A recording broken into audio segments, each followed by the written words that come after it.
Control Committee for the 10th of August. And a few housekeeping announcements before we formally get underway. The fire evacuation procedures, there's no fire alarm scheduled for tonight. If the fire alarm sounds, please evacuate the building immediately. The fire exits are located at the rear and the side of this room. You can go down the stairs and meet in the War Memorial Park. Please note that this meeting is being webcast, and I'll turn to the officer to confirm that. Thank you. And could all members of the public and members switch off their phones or turn them to silent? Thank you very much. My name is Councillor Paul Miller. I'm the chairman of this committee. And just to tell you who is sitting around the table, immediately on my left and my right are officers who assist me in the conduct of this committee, because we're determining planning applications. We have a certain element of legal responsibility and advice I get from a representative of the legal department here at the council. Also, I have on the left and the right members who will be determining the applications this evening. This is not a political meeting at all, but comes under the regulatory form of meeting. So we stick to fairly strict procedures. I would ask members of the public to refrain from any interruptions. Once you have those speakers that come to the table and have their chance to speak their piece in support or against applications, they can be asked questions by members. And once they return to their seats, that's the end of any kind of dialogue. I think that's about it. We have no visiting members sitting on the left, but we do have visiting members speaking this evening. I'd like to crack off on the agenda now. And by the way, there are update papers on the table on the side of the room there that have updated the formal report that was issued last week. Any apologies for absence or substitutions? I think we're all here this evening. Any declarations of interest? Councillor Cubitt. Yeah, I have to remove myself for the last item on the agenda. Thank you, that's understood.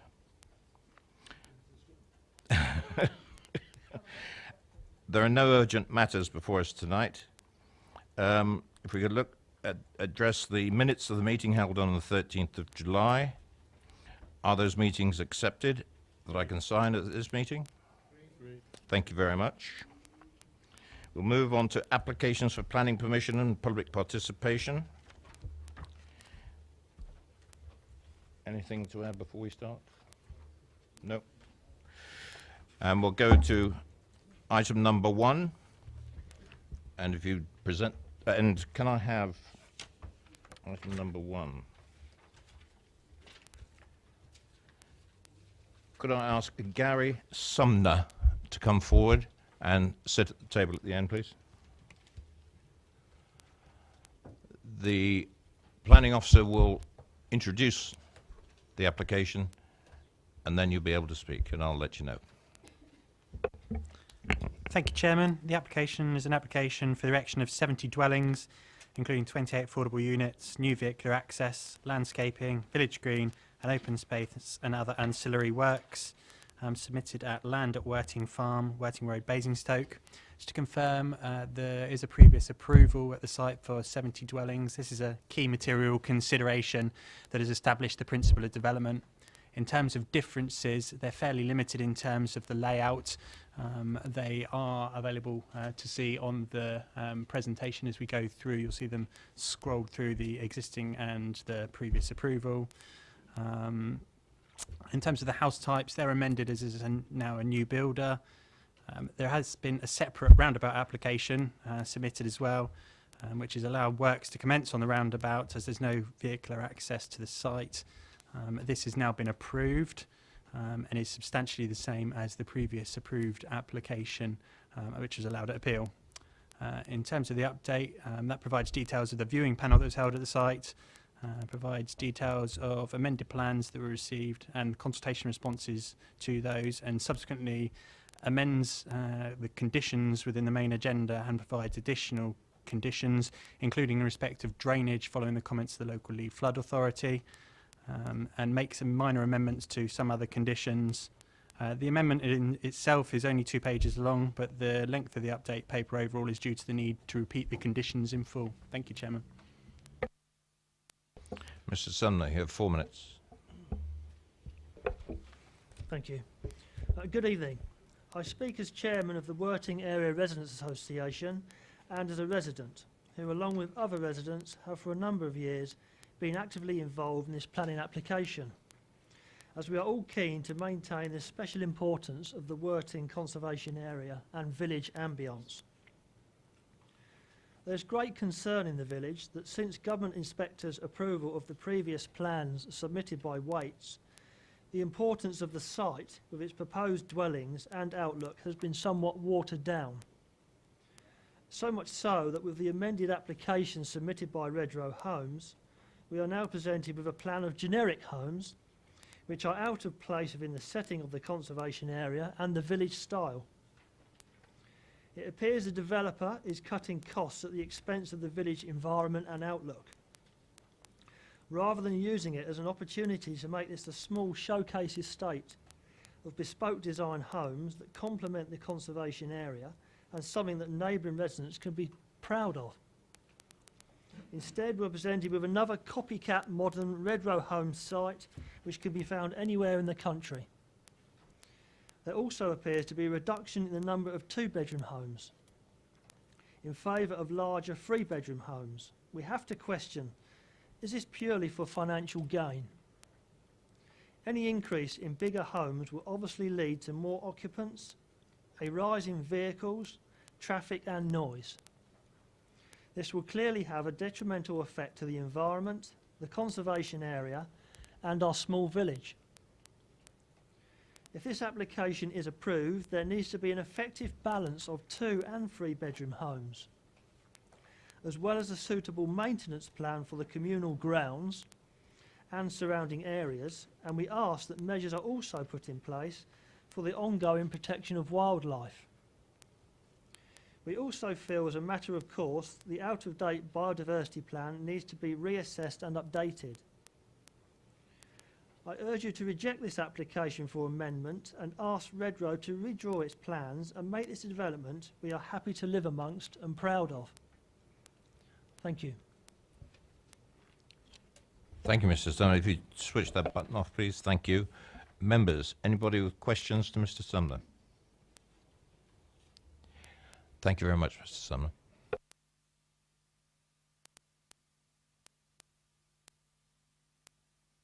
Mr. David Hutchinson, please.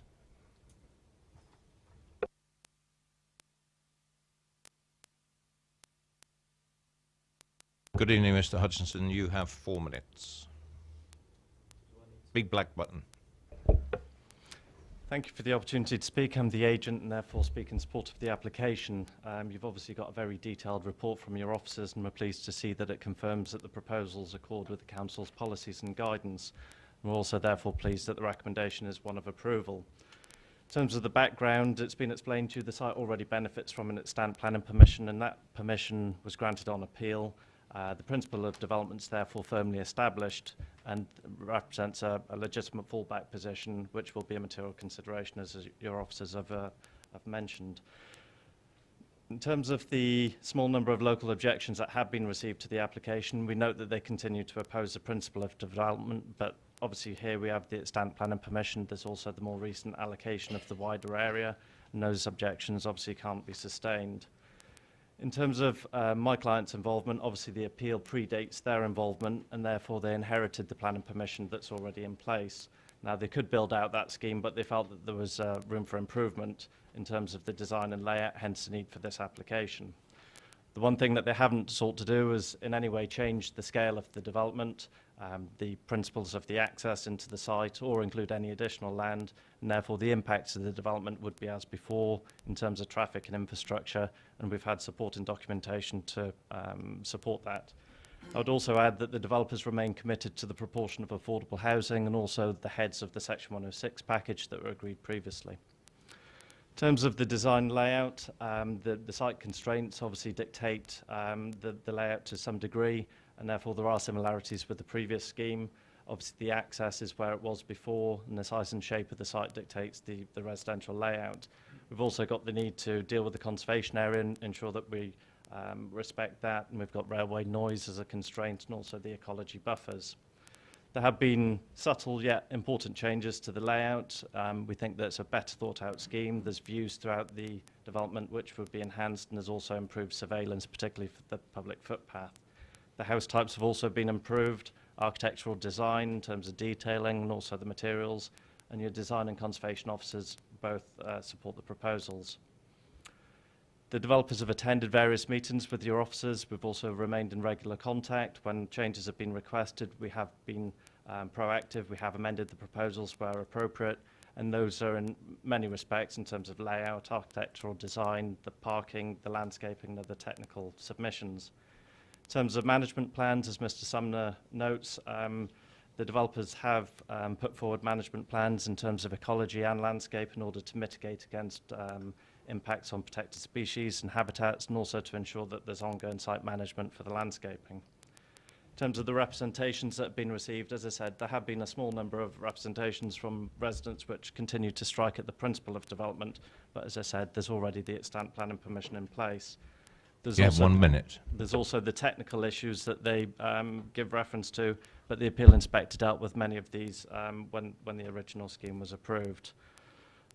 The key thing also to note is that the key consultees that have been involved in the process have raised no objection, particularly including, as I said, design and conservation officers. So to conclude, this is a site that already has an extant planning permission. The application simply seeks to change the detailed design layout of the proposals. Those changes are agreed to be an improvement upon what was there before. We've obviously worked very hard with your officers. We've sought to address any objections to get to the position that no key consultees have objected to the scheme. And we obviously would like to move forward and actually put some homes on the ground. So therefore, with the respect that I would ask that members approve the application as per the recommendation. Thank you very much. Thank you. If you could press that button again, please, that cancels that. And thank you for your keeping to your time. Very good. Members, any questions to the applicant? Councillor Westbrook. Thank you, Chair. Good evening, Mr. Hutchinson. Our report it mentions the Section 106 legal agreement, but it doesn't have any detail in regards to the adoption of the roads or the highway, the landscaping areas of the site. Has anything been proposed for that? In terms of the landscape management, what we've proposed is a landscape management plan, and that details what we would intend to do, and that would be that a private management company would be set up for the residents. They would then take control over that in due course, and any enforcement of that would be through the condition.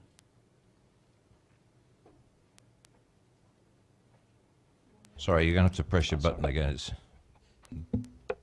Does that include the highways as well? In terms of highways, it's my understanding that they would look to get the main roads adopted. Any more questions? Councillor Bown. Just a brief one. The previous speaker, Mr. Sumner, mentioned the housing balance having changed between the extent and this one. Would you like to comment on that? We produced a paper which went back into the officer shortly before the report was prepared, and we gave a full justification for the mix that we'd proposed as part of that, which responded to the policy, which has changed to some degree in any event, and that sought to explain the market conditions.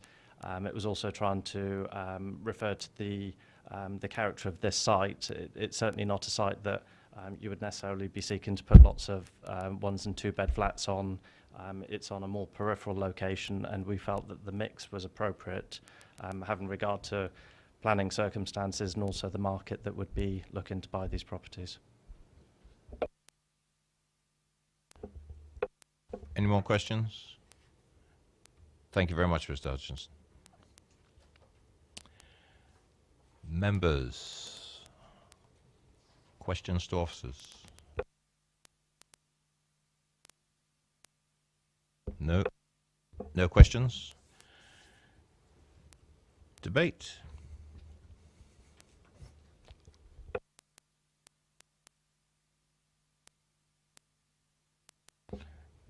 Councillor Mr. Tucker. As people seem to be a little afraid of speaking, can I move the recommendation?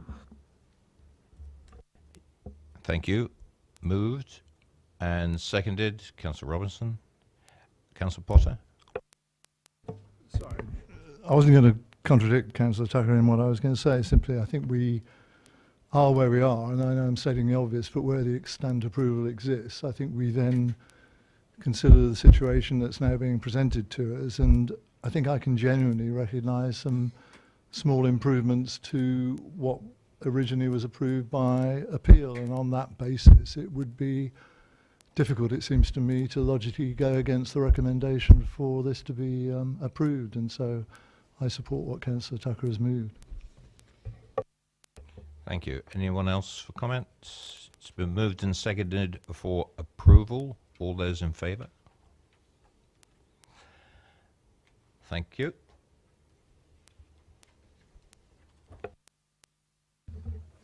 To confirm that application is approved subject to the completion of legal agreement as per the agenda paper. Thank you.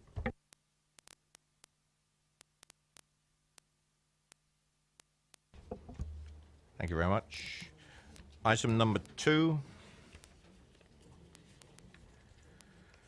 Pyatt's House, Pyatt's Hill, Old Basing. If I could ask Anne Hooper, Heather Rainbow and Tom Little to come up to the chairs. Could somebody bring another chair up? Thank you very much. And the officer will present the application, and then you will have a total of 4 minutes, and I'll let you know. Thank you, Chairman. There's a short update to the application at Pyatt's House, which is an application for the erection of 9 dwellings, which is a net increase in 7. That update covers the details of the viewing panel that was held at the committee, provides details of 1 additional letter of objection from Cycle Basingstoke, and confirms the Cycling UK, which is the C2C right to ride objection still remains, and also confirms 1 other letter of objection. Comments still remain pertinent from those that they previously provided, and just confirms there that the comments received in the additional objections are points that were addressed within the main agenda. It's just as a point of clarification, if I could confirm to members that the access to the site is from Pyatt's Hill, and it's that singular access that's proposed, and therefore is the access that should be considered as part of the application. I'm just aware that in some of the letters of representation, there's suggestion that other accesses could be included, but that's not what's before us. So members are looking at the access that's proposed from Pyatt's Hill. Thank you, Chairman. Thank you, Greg. Ladies and gentlemen, you have 4 minutes. Good evening, councillors. I am Anne Hooper, representing residents of the North Binfields development. We oppose these plans as conservation policies make Pyatt's House unsuitable for this development. Conservation officers report it would not be suitable even for 5 dwellings due to the impact on the area, which is stated in the rejected sites in the current SLA. Proposed development also goes against Section 72 of the Planning Listing Buildings and Conservation Areas Act of 1990. Authority advice to the applicant printed in the Design, Access, Heritage and Planning Statement states that Pyatt's House is an enclave with distinct character and links to the historic lane. Therefore, development would not support NPPF paragraph 131. Further housing will compromise the pattern of historic development of the conservation area. There would be substantial impact on the setting of the adjacent scheduled ancient monument, going against NPPF paragraph 137, evidence supported by Historic England. This development therefore flouts various national conservation policies and the advice of borough conservation officers. Residents welcome deletion of Long Lane as potential access, but to destroy this aspect of our heritage for a net gain of 7 houses when there are already hundreds proposed in the adjacent site, SS 3.9 of the adopted local plan, is surely a price not worth paying.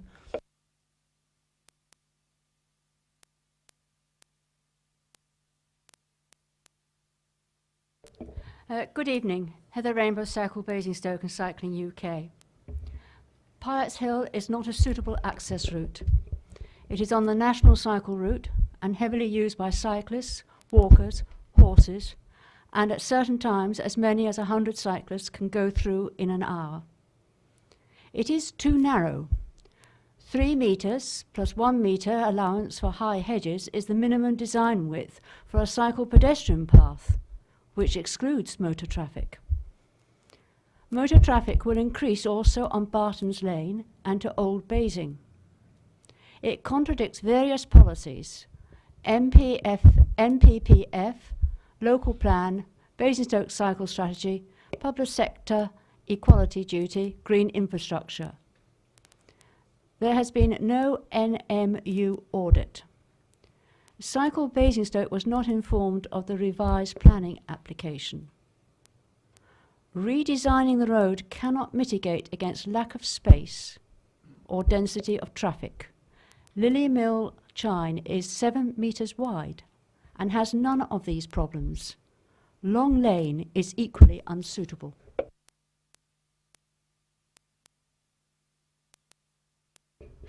Tom Lytle from 26 Piatt's Hill.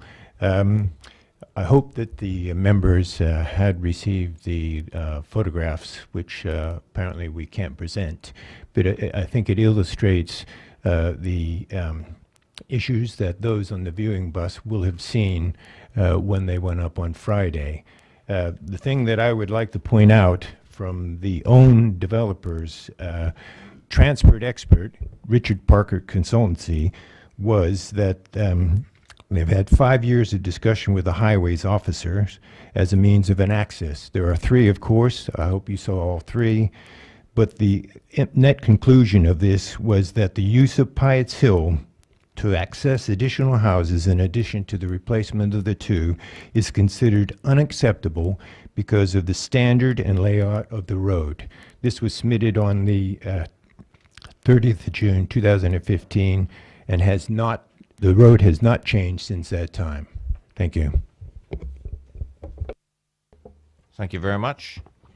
Members, do you have any questions? Councillor Robinson. Thank you.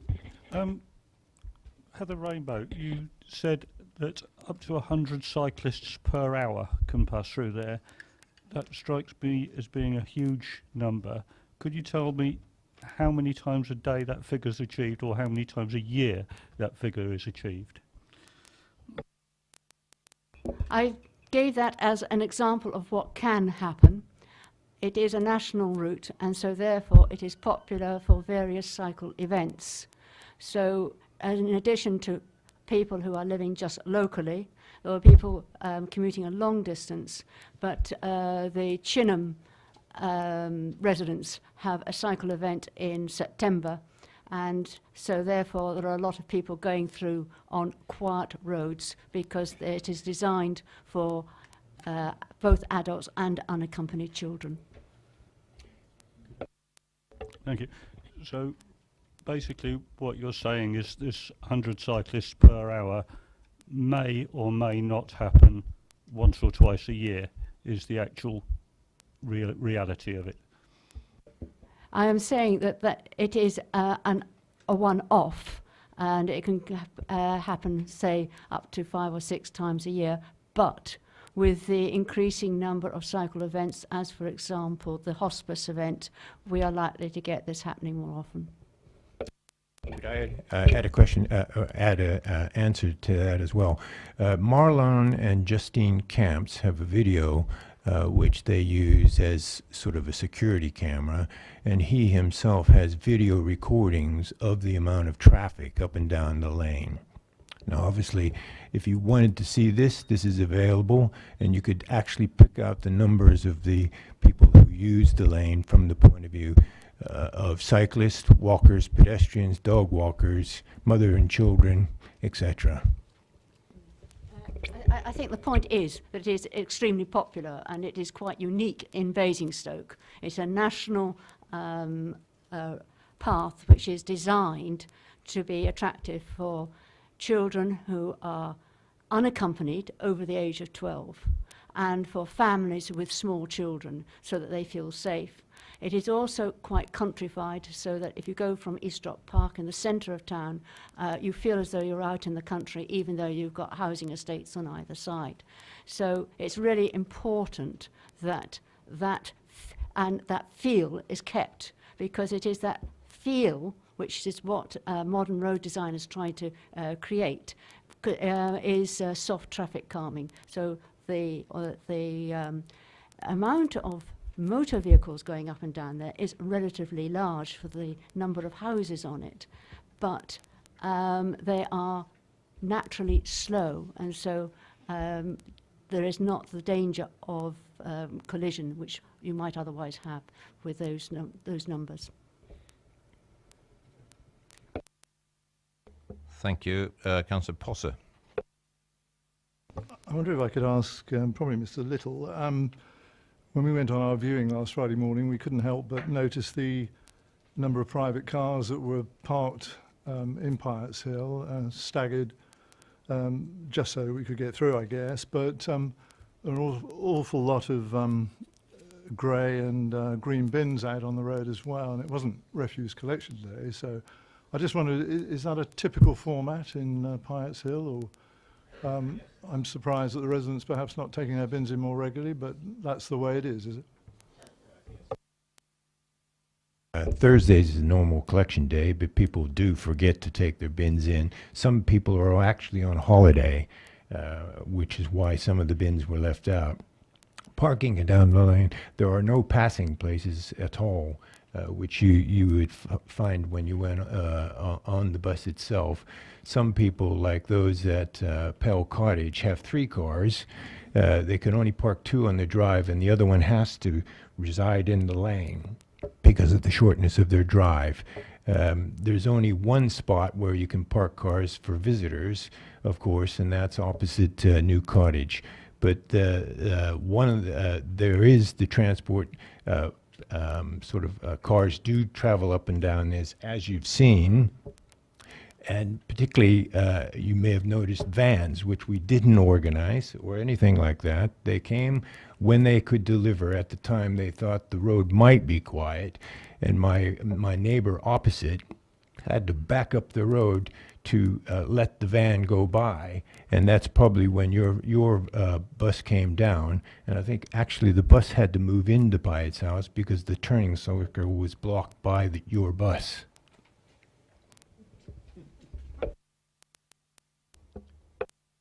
Any further questions? Councillor Hewitt. Yes, just to Basingstoke Cycle. In terms of links between, the extensive habitation in Chinham and the Petchy Place developments and the countryside around Newnham, is that the central trunk lane for cyclists to go safely from those large conurbations to the country? Yes, it is. You're quite right there. And in fact, it would be difficult to impossible to find an alternative route to Piatt's Hill. It is extremely difficult trying to find quiet routes which go out into which are safe into the countryside. And what you didn't see when you came round on the Friday morning was the fact that cyclists tend to go through at commuter times because it's used by long-distance cyclists going to work. So that's early morning and late afternoon, early evening. And then you get the leisure cyclists in numbers on Saturdays and Sundays. But mid-morning is normally a quiet time anywhere in the borough, not just on Piatt's Hill, obviously.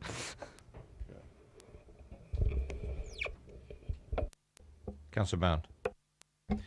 Page 111 of the report talks about 45 vehicles per day, 1 vehicle every 15 minutes from this development. Bearing in mind the number of cars that we saw on our site visit on Friday, do you think this is a great increase that will greatly inconvenience people?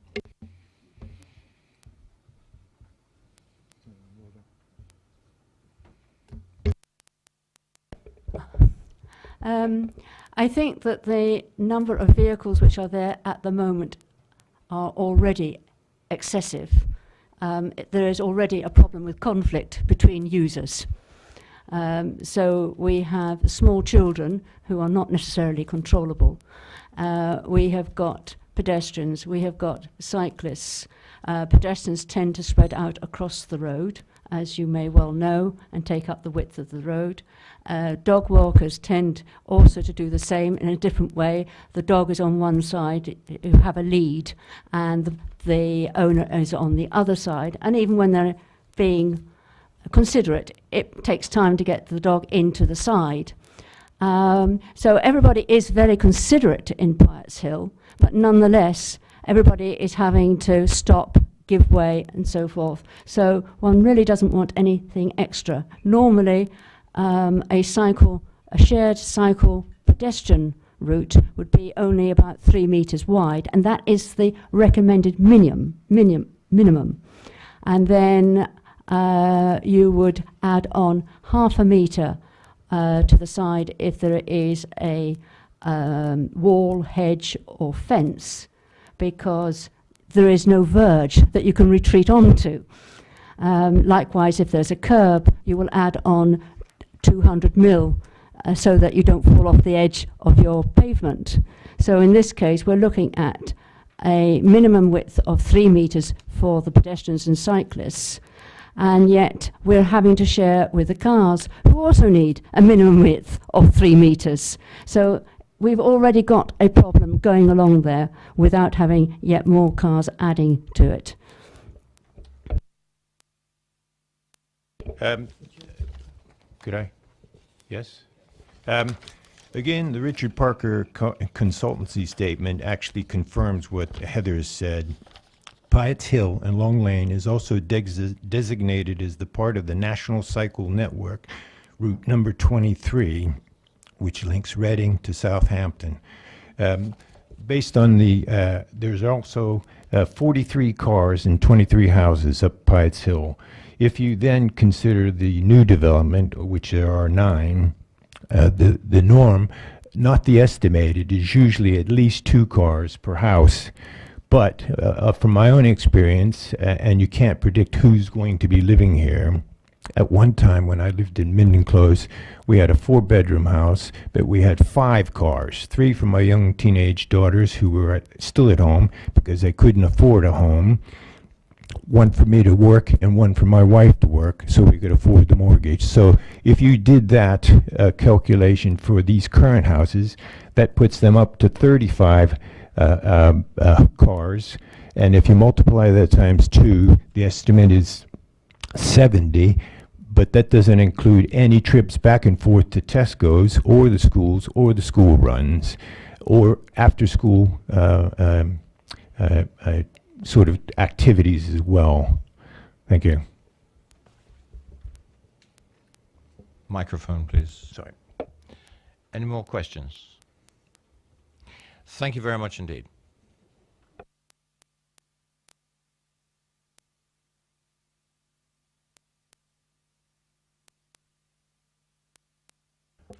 Members, questions to officers?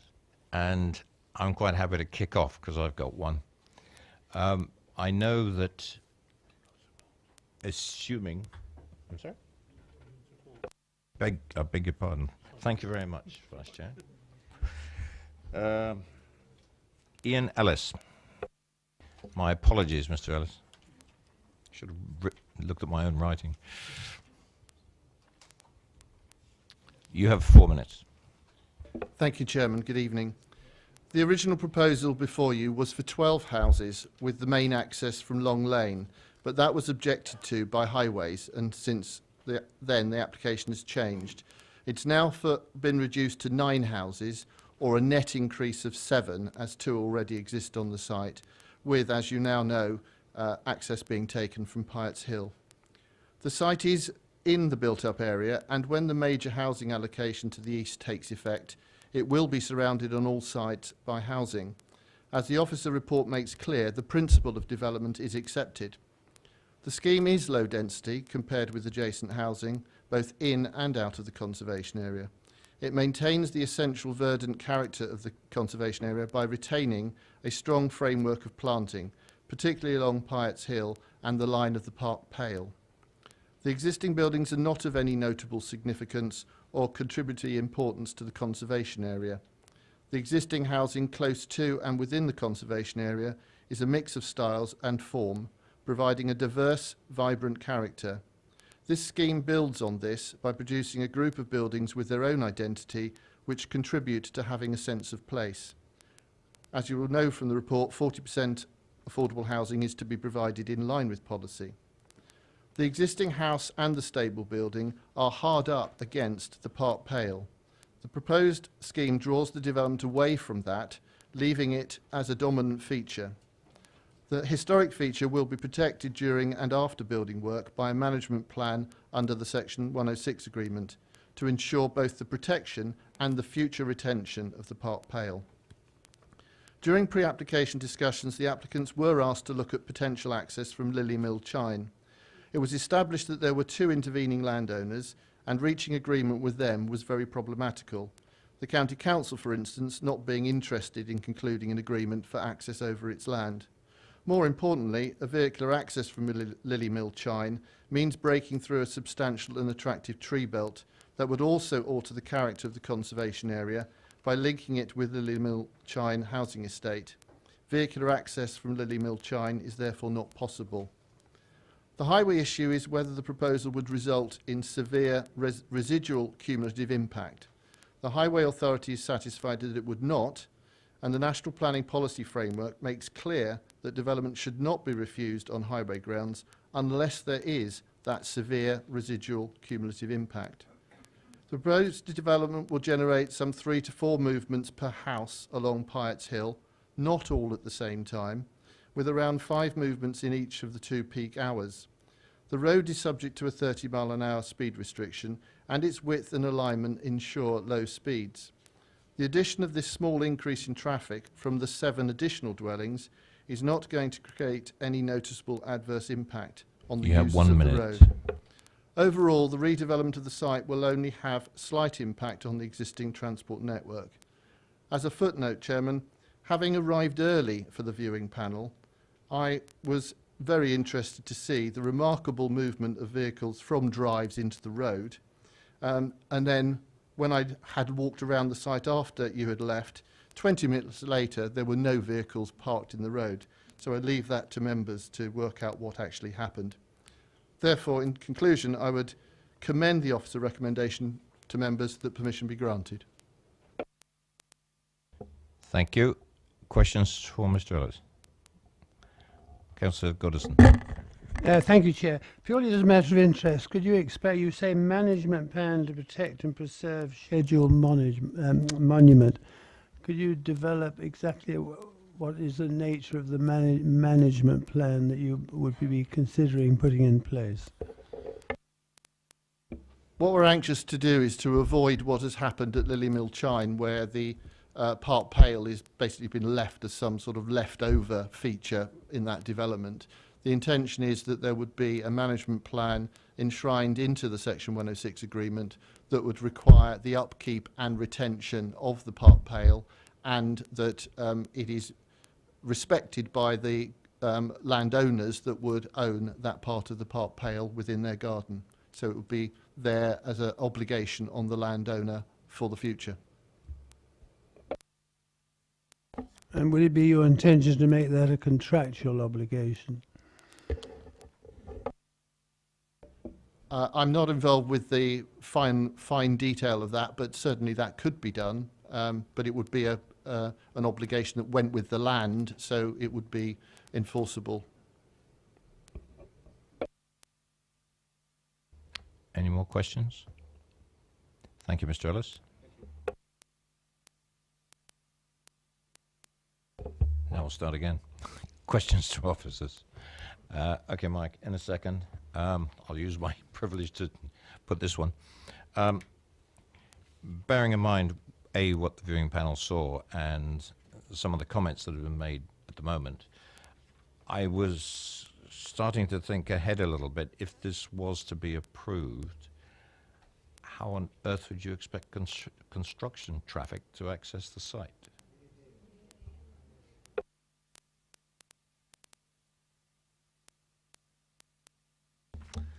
Well, the construction traffic would also use Pyatt's Hill. There is a condition recommended in terms of a construction method statement that would seek to plan when those vehicle trips were to avoid particular hours, and also to ensure the safe construction, contact details, etc., for the contractors, to ensure that it was undertaken in an appropriate manner and that any complaints could be raised appropriately. Thank you. Councillor Bound. It's just the same question really that I asked the objectors to the highways officer really on page 111. Could he sort of lead us through how he arrived at 45 vehicles per day?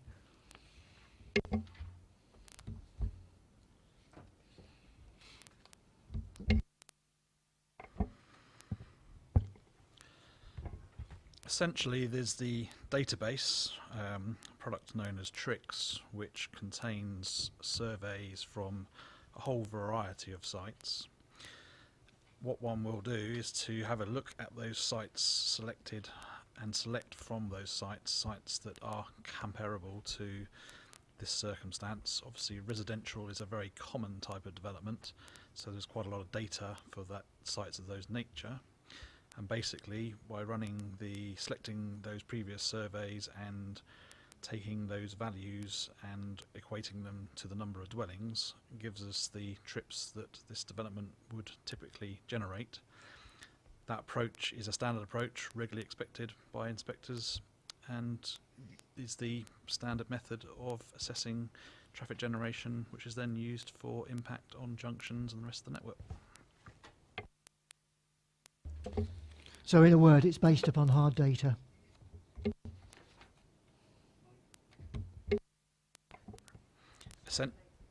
Essentially, it is based on empirical evidence of previous surveys from previous sites. Councillor Kiewit. Yeah, just correct. I mean, it's extrapolated data. It's not hard data on that site because you don't know, because you're projecting data from previous other developments. It's not hard data. Just could you talk me through why there's such a volte-face from the 2015 response that your team made in connection with this development and referred to by Mr. Lytle?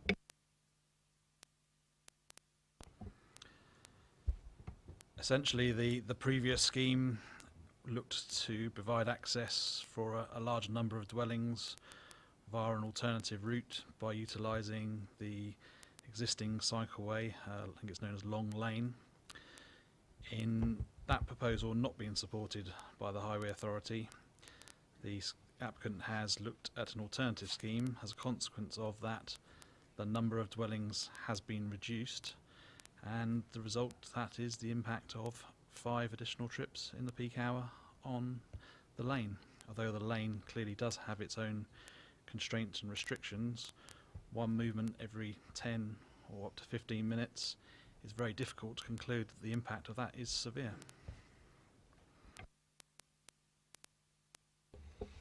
Any other questions? Councillor Westbrook. On a similar vein, I mean, on the original pre-application for 18 dwellings, the Highway Authority were recommending access through Lily Mill Chine. Is there no recommendation? Obviously, it's changed, but that was a better route. You know, is there no recommendation for this at all, or is it just, you know, that you don't need to make a recommendation? I think, in effect, the point is that what is now proposed and what's before us is access from Pyatt's Hill. So that's what we've got to consider, isn't there? Now a proposal on the table for access from an alternative route. So what members obviously need to consider is whether the proposed access from Pyatt's Hill results in an acceptable highway impact, or whether that impact is severe by virtue of the additional movements from the 7 additional dwellings, and by virtue of the characteristics of that highway and its width and alignment, and how it is used by all existing road users. So that's obviously for members to consider, but based on what is proposed. Councillor Kewitt.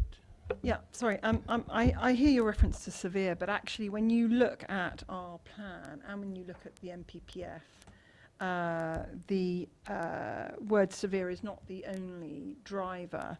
In the MPPF, there's reference to viable infrastructure in paras 31 in terms of provision of sustainable development, and there's also reference in para 35 of the MPPF of creating safe and secure layouts which minimise conflicts between traffic, cyclists and pedestrians. There's also references in our plan 5.85 and 5.83. I wonder whether you could comment on whether you think that Piatt's Hill with this additional traffic would mean that this proposal actually results in failing on paras 5.83 and 5.85, and in the policy itself, D, which requires that developments do not result in inappropriate traffic generation or compromise highway safety. Because I would put it to you that this proposal is overloading a lane which flows onto roads which already have huge issues and problems. So we've got a number of issues here. One, it's a central cycle. So I'd like you to explain to me why you think that it meets the 5.83 and 5.85 and D and the MPPF 35 and MPPF 31. Thank you, Chairman. The paragraph 32, that is the one that's being referred to by officers in terms of that severe test, has a bullet point that says development should only be prevented or refused on transport grounds where the residual cumulative impacts of development are severe. That's a pretty clear statement, I believe. But obviously, if members consider the residual cumulative impacts are severe, then it's obviously entirely up to members to choose whether they wish to refuse the application on that basis or not. Just turning to a couple of the other points raised. So policy CN9 of the local plan and paragraph subsection D, I think, was referred to. In terms of development proposals be permitted that do not result in inappropriate traffic generation or compromise highway safety. It obviously needs to be read in the context of all of the material considerations, which include the NPPF and include section E as well of the local plan, which refers to proposals being permitted provided they don't have a severe impact on operation or safety or accessibility. In terms of the other paragraphs, 5.83 and 5.85 that are referred to, talking about safe and suitable access for all users, and similarly referred to in 5.85, then again it comes back to whether the proposal is of a severe highway impact to all road users by virtue of what is now proposed, and if members feel that is, then that's a reason for refusal route that's open to members.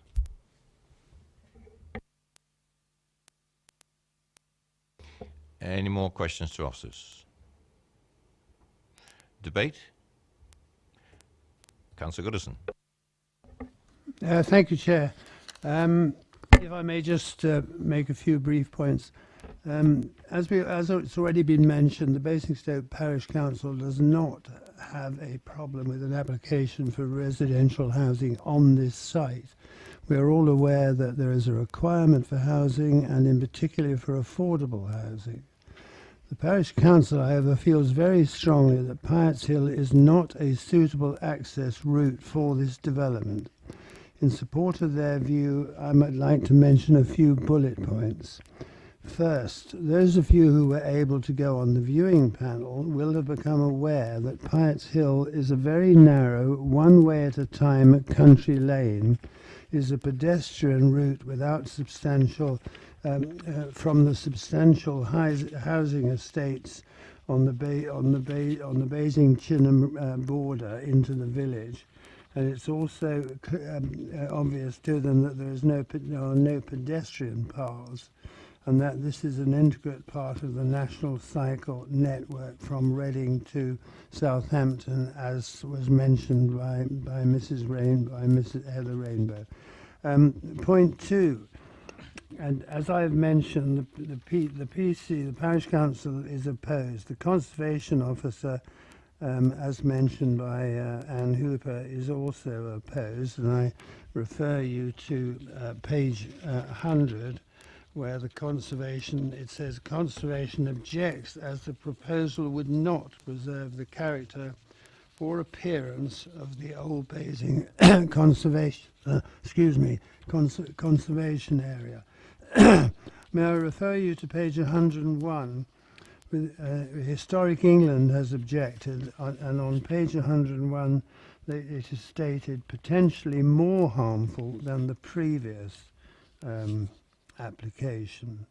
Cycling, as Mrs. Rainbow has mentioned, Cycling UK object, and may I quote from the, I won't quote her from the email, or I will quote the email she sent us, which states, both Piatt's Hill and Long Lane are unsuitable access routes for many of the same reasons. The only sensible access, and I understand and accept that the question of Lily Mill Chine as an alternative is not part of this application, but she does state the only sensible access would be via Lily Mill Chine.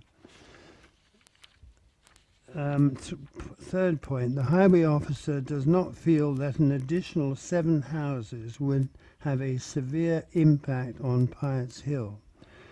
Can I refer you to page 111, as Councillor Westbrook has already mentioned?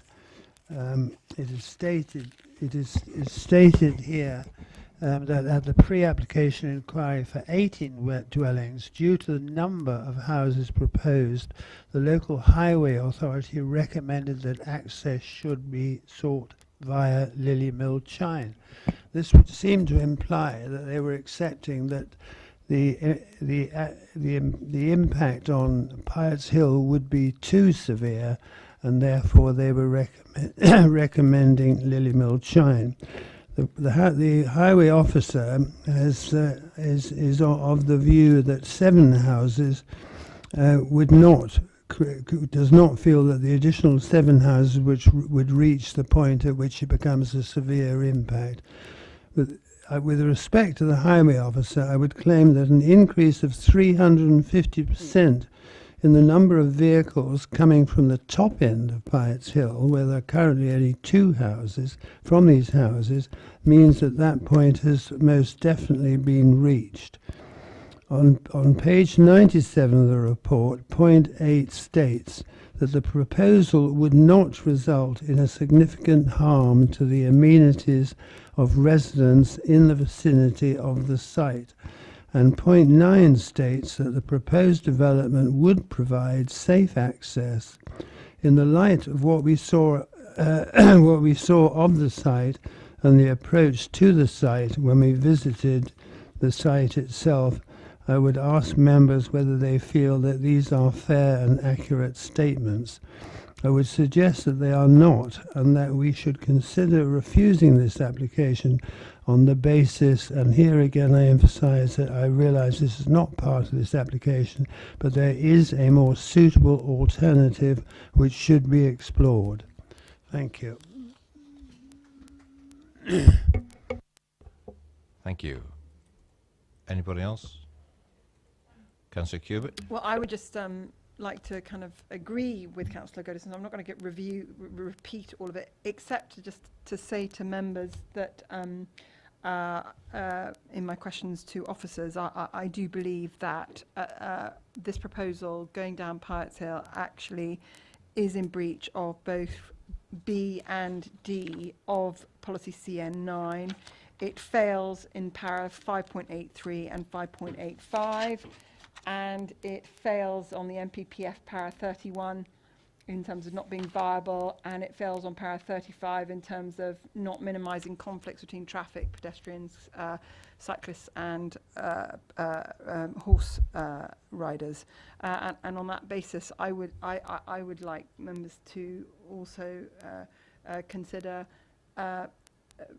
this being refused at this juncture in order for the alternative access route of Lily Mill Chime, which was acceptable to the Highways Department, to be the preferred access to the net gain of 7 dwellings on this site. Anybody else? Councillor Potter. We're in debate, aren't we, Chairman? Sorry. We are indeed. Okay. Obviously, I have no idea what the outcome of this will be and what alternatives might be arrived at were it to be the decision of the committee to refuse the application. But taking the officer's advice, we must consider that on what's before us this evening. Certainly, I mean, Councillor Goodison's just quoted from paragraph 9 on page 97, but obviously it's worth pointing out, I think, really, that this is in the context of the development itself, and certainly within the curtilage of that development. I think it does provide safe access and adequate parking provision within that site area.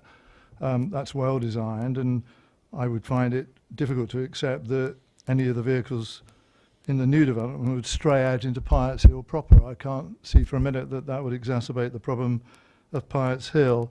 When we visited Piatt's Hill on Friday morning, I mean, my question originally probably showed a degree of cynicism. I don't know that it was a typical morning, Friday morning, and I was surprised to see so many bins left out on a Friday morning after the Thursday collection, but that's for the residents to determine, of course.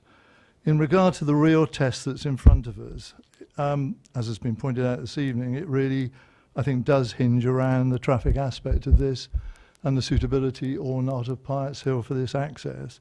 And I don't believe that we could reasonably argue that there would be a severe residual cumulative impact by a net addition of 7 dwellings. And I think it is manageable, completely manageable, as a proposed development.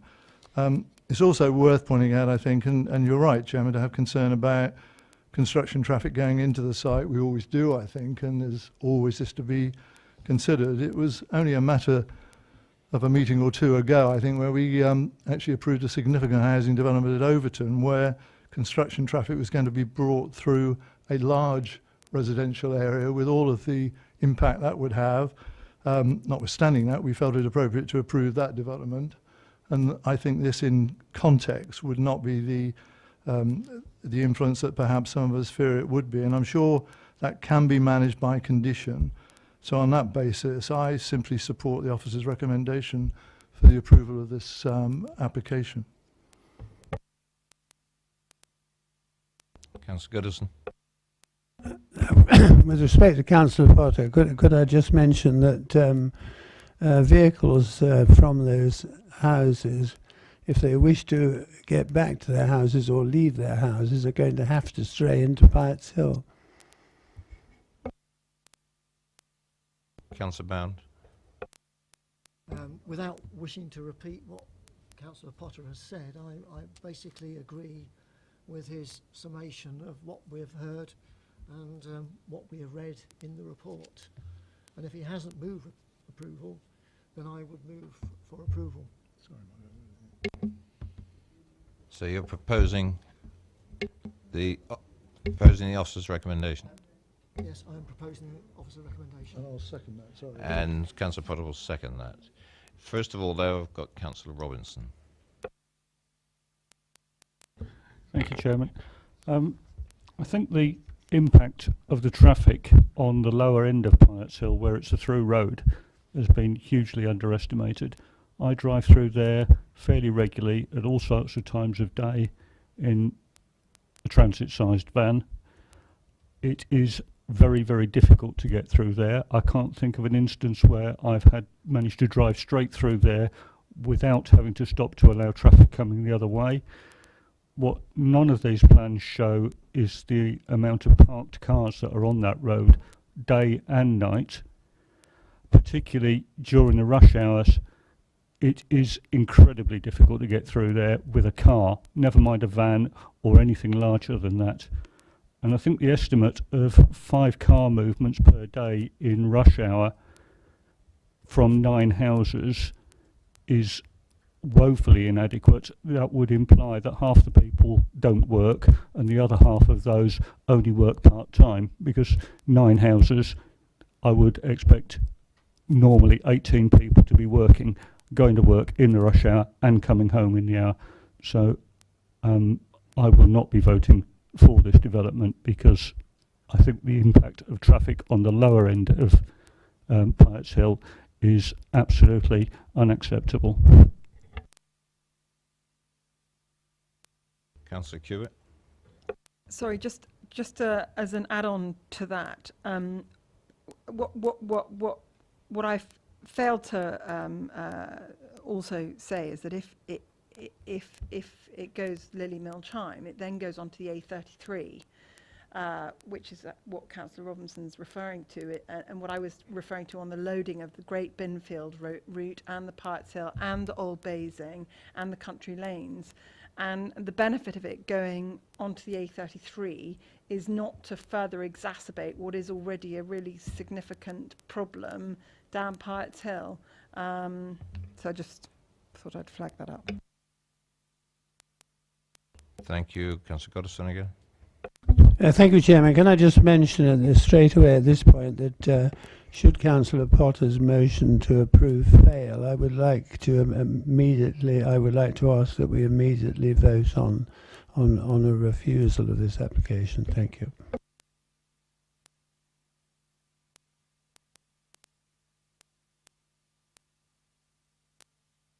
I'll think we'll get to that. You know, if the occasion occurs, then we'll address that. Any more debate? It's been proposed and seconded for approval. All those in favour?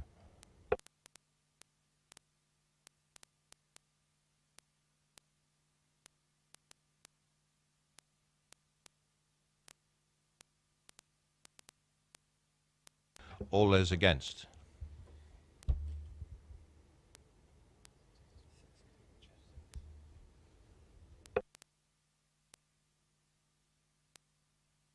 The motion failed.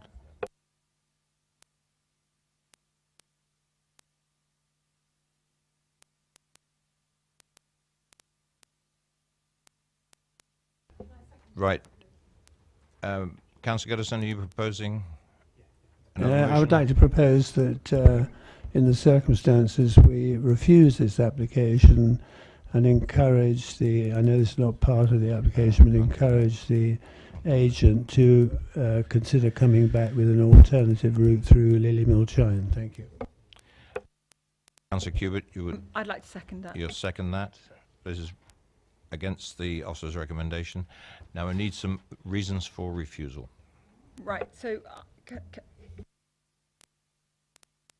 Well, I think the first two reasons I would suggest, and I'll leave Councillor Cubitt to go into more technical detail, but I don't agree with Section 8, which says the proposal would not result in any significant harm to the amenities of residents in the vicinity of the site. I consider there's substantial harm to the amenities of the residents in the vicinity of the site, and I also don't accept that the proposed development would provide safe access. I assume we're not talking about what goes on inside the site that's being developed, but access up and down Pyatt's Hill, and I don't think safe access would be provided. Thank you. Mr. Chair, that's actually covered by CN9 paragraph B and D. Councillor Cubitt, you did mention some policies you were referring to this. And exactly what Councillor Goddison is referring to there is actually covered explicitly in policy CN9, in that he considers and we consider that it's in breach of B and D, which is it is not providing a safe, suitable and convenient access to all potential users, which is the reference Councillor Goddison's making. And D, it does not result in, it does result in inappropriate traffic generation and compromises highways safety. So that's within the embedded CN9. Moreover, I made reference to in the discussions 5.83 and 5.85 of the transport policy, where it requires new developments to provide safe and suitable access, which we've already discussed. We don't believe it does. And it's supposed to ensure that we respect and provide safe walking and cycle routes, which again we don't believe this proposal does adhere to. And finally, in MPPF, I made a reference to paragraph 31 and paragraph 35, where we consider it doesn't create a safe and secure layout to minimise conflicts between traffic and cyclists. Councillor Potter. I mean, not to delay the taking of the vote, I can see the way it's going, of course, but can I just ask the officers for clarification in respect of paragraph 9, which has been quoted by Councillor Goddison and myself? I mean, my understanding of that is reference to safe access, adequate parking and highway provisions within the development itself. And that, as I understood it, was also the reference that applied to EM10 of our local plan. It's how it's organised on site, whether that's safe or not. It doesn't have an implication for surrounding roads. My understanding is only that. I'm not saying it's going to change anybody's opinion, but that's as I understand the paragraph to be written. Sorry, is that policy CN9?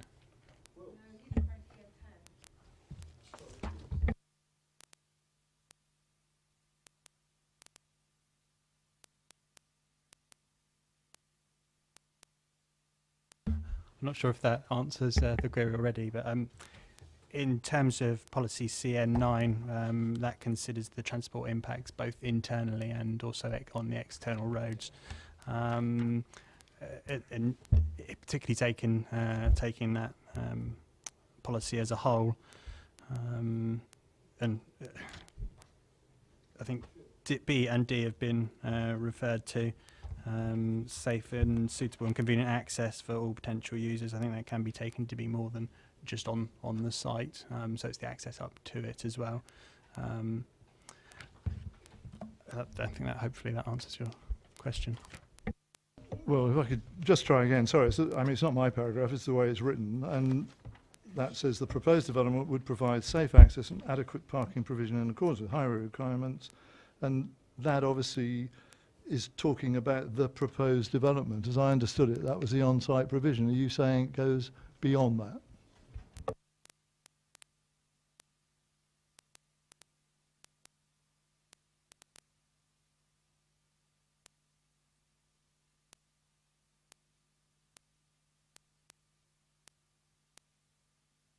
Just coming back, I think we're talking at cross purposes. I'm referring to policy CN9 in the Basingstoke local plan. I think you're on, which also happens to be page 95 with the additional paragraphs that Councillor Cubitt was referring to being on page 97.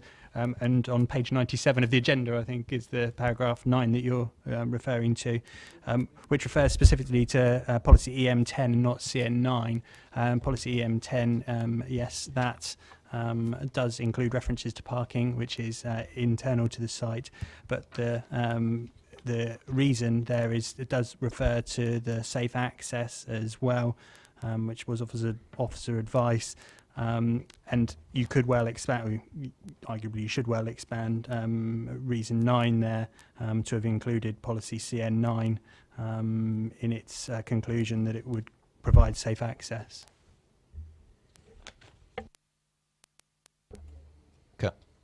Is that it? Okay, Councillor Potter. Sorry, Chairman, my understanding that the definition of access is ability to get to somewhere. Maybe it should have said access, comma, and parking. I think we'll leave the semantics to another time, but I think there's an understanding now of where we are. Yes?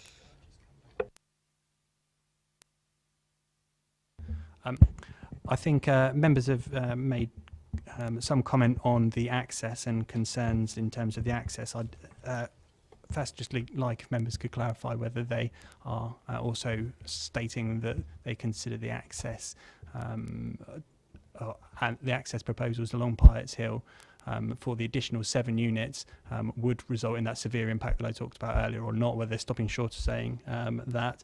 But also, Councillor Godinson, putting his motion on the table, queried, considered that the proposal would result in significant harm to the amenities of residents, and I haven't heard members discuss that, so I'm not sure in what respect the proposal is considered would have significant impact to the amenities of residents. I don't think we need to comment on that because we've already commented on the areas that we think it breaches the CN9. I think it's pretty clear that we have concerns about the suitability of Pirates Hill for the additional 7, or the unsuitability, which is what we voted on, in regards to those policy references that I've made. I don't think we need to demonstrate any further the reasons for our rejection. Yeah, just to clarify then, the in terms of the motion, the first reason for refusal that was initially suggested in terms of the amenities isn't being taken forward. Sorry? The first reason for refusal that Councillor Godinson put forward was in terms of the impact on the amenities of residents. That isn't included. It's just now what is on the table is a proposal for refusal. I can summarise what I have.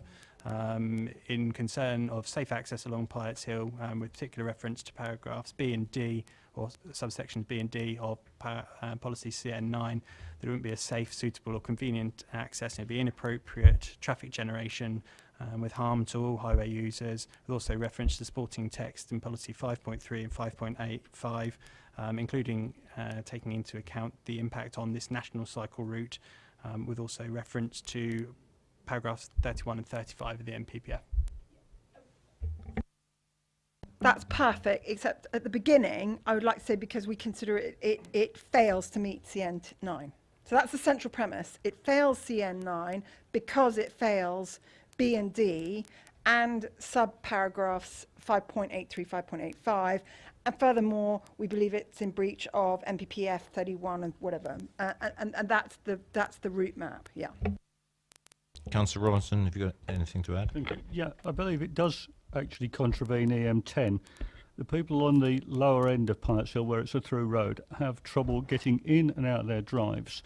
With additional traffic down there, they're going to basically lose free access to their properties they live in, and I think that is a major loss of amenity for anybody. Thank you. Right, it's been moved and seconded to refuse the application. No, you've moved it. We've got the reasons for the motion, but we haven't had a vote yet. So all those in favour for refusal of this application?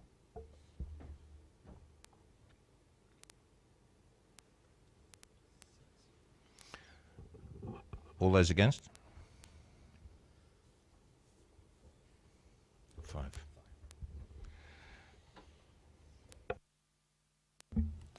Thank you, Chairman. Just to confirm, that application is refused by virtue of the impact on the Pirates Hill, which fails to comply with policy CN9 and won't provide safe, suitable, convenient access. Would be inappropriate traffic generation with harm to all users.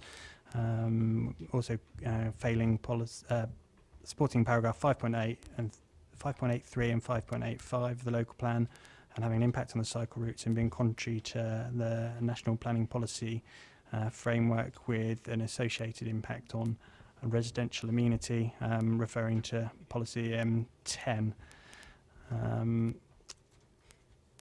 There is also the technical reason for refusal in terms of the need for the completion of the legal agreement. Thank you, Chairman. Thank you. Move on, item number 3, Phoenix Court.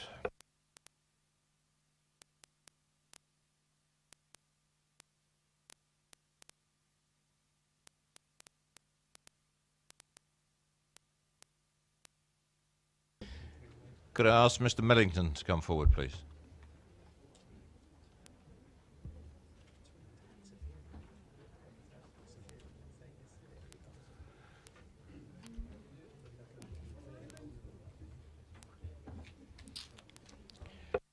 Thank you, Mr. Millington. The officer will present the application, then I'll call you up for your 4 minutes. Okay. Thank you, Chair. Item 3 is the application at Phoenix Court, Alexandra Road, Basingstoke. Proposal is for erection of 4 number 1-bed dwellings with associated landscaping and parking, which follows the demolition of existing buildings. Just one short update on the update papers, a summary of a viewing panel and what we saw on site.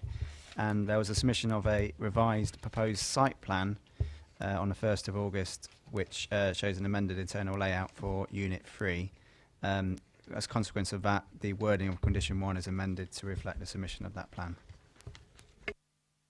Thank you. Mr. Millington, you have 4 minutes. Big black button. Thank you. Good evening. I've been asked to speak on behalf of the residents of Alexandra Road, George Street, Highfield Chase, and all of whom are affected by this proposed development in Phoenix Court. We're hopeful that you will have read and noted all the issues that were raised in the letters of objection that were sent to you, and that you will take into consideration when making your decision that 82 people felt moved to write in opposition to the proposal, and that 100 people signed a petition, and that committee will come to the appropriate democratic decision based upon this strength of feeling among those of us that live in the area. We also hope that you have noted the diversity of comments within the letters of objection, and that they demonstrate that people are not just saying they don't wish the development to go ahead just for the sake of objecting, but that there are genuine reasons. We would also hope that when you carried out your site inspection last week, that you noted the proximity of the proposed new houses to the existing homes that completely surround the site, and in particular just how close these houses would be to the rear of the affected homes in Highland Chase.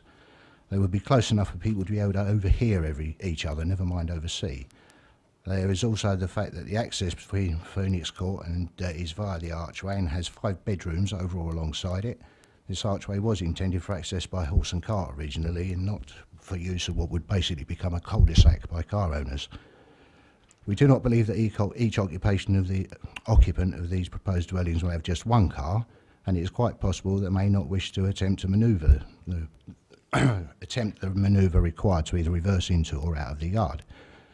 There will be increased demand on the parking in our streets from residents and visitors. An indication of how things are currently is that when Councillor Jack came to visit us in Alexandra Road, he could park no nearer than Deep Lane. We also have a garage to the rear of our property, number 39, to which we have access written into our lease.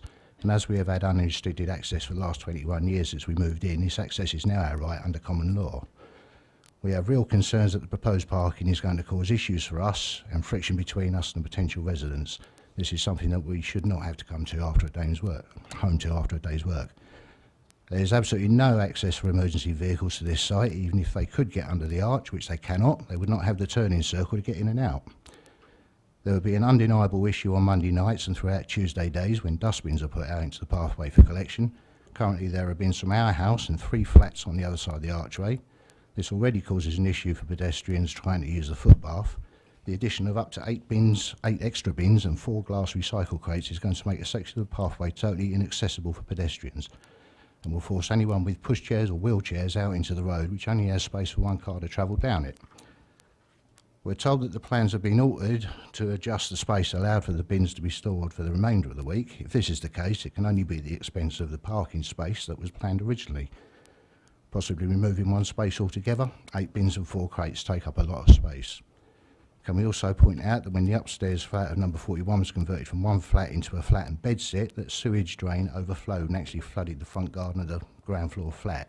You have 1 minute. Thank you. Was taken. What will the effect of an additional 4 bathrooms have on that sewage system? Whilst we accept that the council is under pressure to build more homes, especially on brownfield sites, we feel quite strongly that our small area has already contributed more than its fair share. Over the past few years, we have seen the school, post office, roofers, flower shop, music shop, sandwich bar, car radio centre, printers and dairy all go from commercial premises to houses, or more commonly flats. We now have a garage block at the bottom of Brook Street being turned into 8 more houses, and these are just the ones that I can remember. Our little area is becoming increasingly overcrowded. While I don't have time to go into any real depth concerning all of our points, the following is a list of some of the headings. Overlooking, overshadowing, noise and disturbance, traffic generation, highway safety and parking, proximity to existing properties, overcrowding, and the development does not fit in with our conservation area. Please try and imagine how you would feel if you was in our position, the effect this development would have on our lives before you make your decision. We have no objections to continued use of Phoenix Court for commercial purposes. We have lived quite happily alongside businesses for all If the you years could that wind they've up, been there. please. We do not wish to see residential premises crammed into a relatively tiny space. Thank you.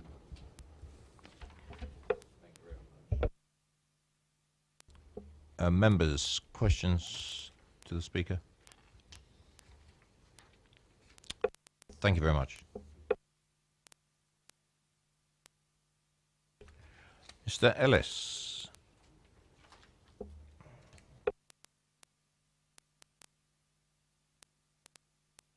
You have 4 minutes.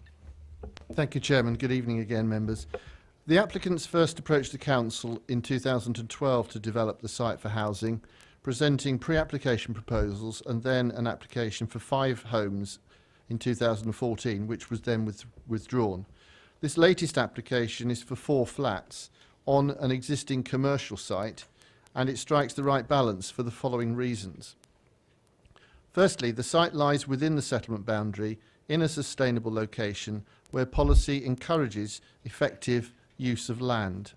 Secondly, in terms of density, the Brookvale West Conservation Area, which lies adjacent to the buildings, acknowledges that existing development within the area is compact, and so would this development. The National Planning Policy Framework also advises that planning authorities should not refuse planning permission for buildings which promote high levels of sustainability, and the design incorporates a high degree of sustainable construction. The density is determined by the viability of the project and the need for it to fit within the townscape. In this regard, compared with the existing buildings, the massing has been reduced by shortening the length of the proposed units. It has a footprint that has been reduced from 218 square metres to 173 square metres. It is therefore 20% less site coverage than the existing layout. The single-storey pod, which is the single 2-storey pod, which has been moved away from the boundary, is more than an adequate distance from the neighbouring properties and has no overlooking windows to interrupt the amenity of those people or overlook their private gardens. Next, the reduction in the mass of the development will also improve neighbours' amenities by lessening the physical amount of development that is currently situated on the common boundary and including garden areas immediately adjacent to garden areas rather than the buildings. In terms of design, the existing buildings make no contribution to the setting of the adjacent conservation area. The site is within its own enclave. There is scope, therefore, to provide a distinctive design, and the contemporary approach with its clean lines provides an attractive environment. In this respect, the framework also makes it clear that innovation should not be stifled. Indeed, it should be encouraged. There are no highway objections. The proposal provides 1 car parking space per flat, but importantly removes a commercial use with its associated traffic. It will therefore be a benefit to the amenity of the area and its residents and remove commercial vehicles when they visit the site from local roads. Commercial uses in backland situations do make uneasy neighbours, as was commented on at the viewing panel in relation to the other yard a few doors down. You have 1 minute. The scheme therefore would improve the environment by removing an incompatible commercial use. I therefore commend the officer's recommendation to members. Thank you, Mr. Ellis. Any questions for Mr. Ellis? Councillor Westbrook. Okay, Mr. Ellis. I don't know if you recall on the viewing panel, I asked you if you could confirm the extra height above the ridge, the existing ridge height of the Unit 3. And I did come armed. The existing ridge of the 2-storey element is 4.8 metres above ground level, and the proposed flat roof of the 2-storey pod is 5.6 metres. Sorry, so 4.8 and 5.6, 0.8 of a metre. But there is a ground difference on the west and south side of half a metre, but not on the north and east. Anyone else? Councillor Cubitt? Sorry. Picture of the proposed. Thank you, Mr. Ellis. Councillor Cousins. Please take a seat. I'll give you a black leather chair and you can pretend it's mastermind. You have 4 minutes, Councillor. Thank you, Chair. Good evening, Committee. I ask members of the committee to refuse the application in front of them this evening. In my opinion, the proposals have a significant negative impact on the community and the surrounding neighbourhood. As members will have seen from the site visit in documents, the current site is a business unit. I stress on behalf of all residents that we do not want to see this converted into housing. Making this change would result in a drastic change to the immediate community surrounding the site, as well as have knock-on implications to the wider neighbourhood. As you will recall from the site visit, the proposals would be incredibly invasive to several households in both Highfield Chase and Alexandra Road. Not only would this small site cram 4 small units into such a small space, but the proposals mean that there would be considerable overlooking into and from existing residents and the proposed units, regardless of the suggested screenings. Vehicle access to the site is also a massive issue for residents. Vehicles heading through the archway would be passing underneath 2 children's bedrooms. Heading out of the site, their headlights would point towards 5 bedrooms. At present, the industrial unit has time restrictions in place to minimise the impact to these residents. By approving this site, the quality of life for these residents would be reduced dramatically. I ask members to imagine living in Alexandra Road, where these residents entering and leaving the site would be driving underneath your children at 11 p.m. How would you feel? In terms of parking, I believe that the site's parking provision is flawed. One space in particular would be tricky to enter at the best of times, which would mean the resident would be tempted to park on the street. Residential parking in the Brookvale area currently is a struggle, to say the least. Adding more vehicles to the area would only exacerbate the problems. With respect to the character of the buildings in the neighbourhood, I ask members to cast their minds back to the visit. Remember the lovely Victorian red brick houses and slate roofs surrounding the area. Residents have worked hard to maintain and upkeep that standard for their homes to ensure the character of the neighbourhood is upheld throughout the conservation area. Now imagine this new unit being introduced. Flat roofs and zinc panels. The design is not in keeping with the neighbourhood, and one could be excused for thinking that some containers from Southampton docks have been dumped there. The proposed designs would considerably reduce the impact to the conservation area and goes against the local plan. Our urban design officer agrees that this site should be refused because of this, and I urge members to take heed of his advice. In conclusion, Chair and Committee, this site has many negative aspects. Overlooking, overcrowding, poor design would significantly deteriorate the conservation area and negatively impact the quality of life to existing residents. I can assure members that there will be no benefit whatsoever in approving this site, and I urge and implore you to infuse it tonight. Thank you. Thank you, Councillor. Members, any questions for Councillor Cousins? Seem to have said everything. Thank you.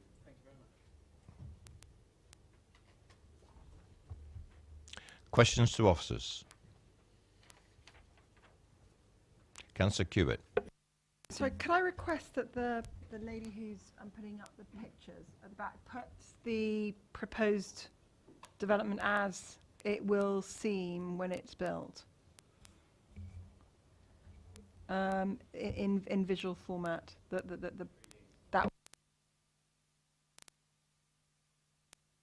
If I could just ask, in relation to EM1, how we or the officers believe that this proposal, and I'm referring to this screen, meets our policy EM1 in its current design. EM1 is a landscape policy, so I suspect you might mean EM10, which is a design policy. I thought EM1 also could refer to being in keeping with the surroundings. I mean, is it purely in relation to area?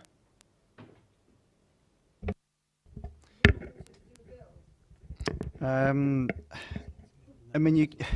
loosely, I suggest, but I think what you're probably clutching at is the setting of a settlement, important views to and across within and out of settlements, the local character of buildings and settlements, including important open areas. Slightly, I suggest that probably what should be focused on is EM10 as a design policy and the importance of reflecting and responding to local character and distinctiveness as opposed to a landscape. I would interpret EM1. I hear what you're saying in relation to outside in the rural environment, but I would interpret it, and maybe I'm wrong, and it'd be interesting to hear what the members think, but it's talking about proposals being sympathetic to the character and visual quality of the area concerned. I don't think it limits exclusively to countryside. And I would suggest that EM110 makes references to local character of buildings and settlements, whether this meets it. Now, I've also got policy EM10, and I've got paragraphs that I also think it fails to meet in EM10, but are you saying that I'm not allowed, or we, the members, are not allowed to look at EM1 in relation to proposal being sympathetic to the character and visual quality of the area concerned? I don't want to limit you in terms of what you can look at, but EM1D is probably the most relevant if you are going to pin it on something, if that's any help at all. But we understand what you're saying about how does it respect the character of the area and buildings, which should have been, and visual amenity, well, not the townscape as opposed to landscape, but yeah. In terms of how it meets that, it should be set out in the report, in that this is a constrained site, as we've heard. The existing buildings dictate that and what you can do on that site. We note the urban designer's concerns, and we note what Councillor Cousins said, but we feel as though this is actually a responsive design to what is a constrained site, and the use of flat roof buildings and materials, which I'll come on to in a minute, do take account of constraints of the site and enable it to be kept as a low level development and respect the amenity of the area and character of the area. What I would move on to is within the conservation area appraisal, Alexandra Road and George Street to the north and east have a very strong character. They're notable buildings within the conservation area, it's notable group value. But at the same time, Highfield Drive to the southwest, is not included in the conservation area, and they are very different in character. So you have this slight anomaly in this site, is that it's very different, and so you need a slightly innovative and responsive design that seeks to complement the two, and that in this instance is done through a low-level development, which we consider to be appropriate. The materials, we agree with some of the concerns that zinc's not appropriate, and we've sought to introduce a condition to ask for submission of materials to ensure that that's kept to be appropriate. But in terms of the massing, form, and design of the building, we feel as though that's acceptable and would not cause harm to the character of the area or local townscape. Sorry, thank you. And in relation to when you say low level, are you talking about low level density, or are you talking about low level as in height? Low level height. So can I ask just a secondary question in relation to EM10, because I've also got that in my sights with regards to this application. I kind of felt that when you look at 1D, it talks about achieving appropriate housing densities. I mean, personally, I don't think that this proposal does meet the character of the area, but obviously it's for all of us members to decide whether we do or not in terms of paragraph 2A of EM10. But for me, my greatest concern on this development, over and above meeting the local distinctiveness and sense of place, which paragraph 2A of EM10 refers to, is the density. And I have huge concerns about the parking, so I've also made references to CN9. No, it is a question. So what are your views in terms of the density? Why do you feel that this is the right space for this number of dwellings? 2 points. Come back, really. So the density should respond to the local context, and with it being a built-up area, density is quite dense already. So actually, it does, in my view, respond to local context. And secondary point, as we heard from Mr. Ellis, it does result in a net loss of footprint from what existing buildings would have and what would be built on site. So actually, you lose the amount of built form on the site, or you reduce the amount of built form on the site. So you come to a different view on whether you feel as though it's appropriate in terms of density. We feel as on that basis that does respond to a local context and where it sits. Any more? Absolutely. Just before we get into debate, members, I just wanted to touch on one item that was referred to by Councillor Cousins in terms of the time limits on the existing business, just to confirm that there aren't any time limits on the business in planning terms.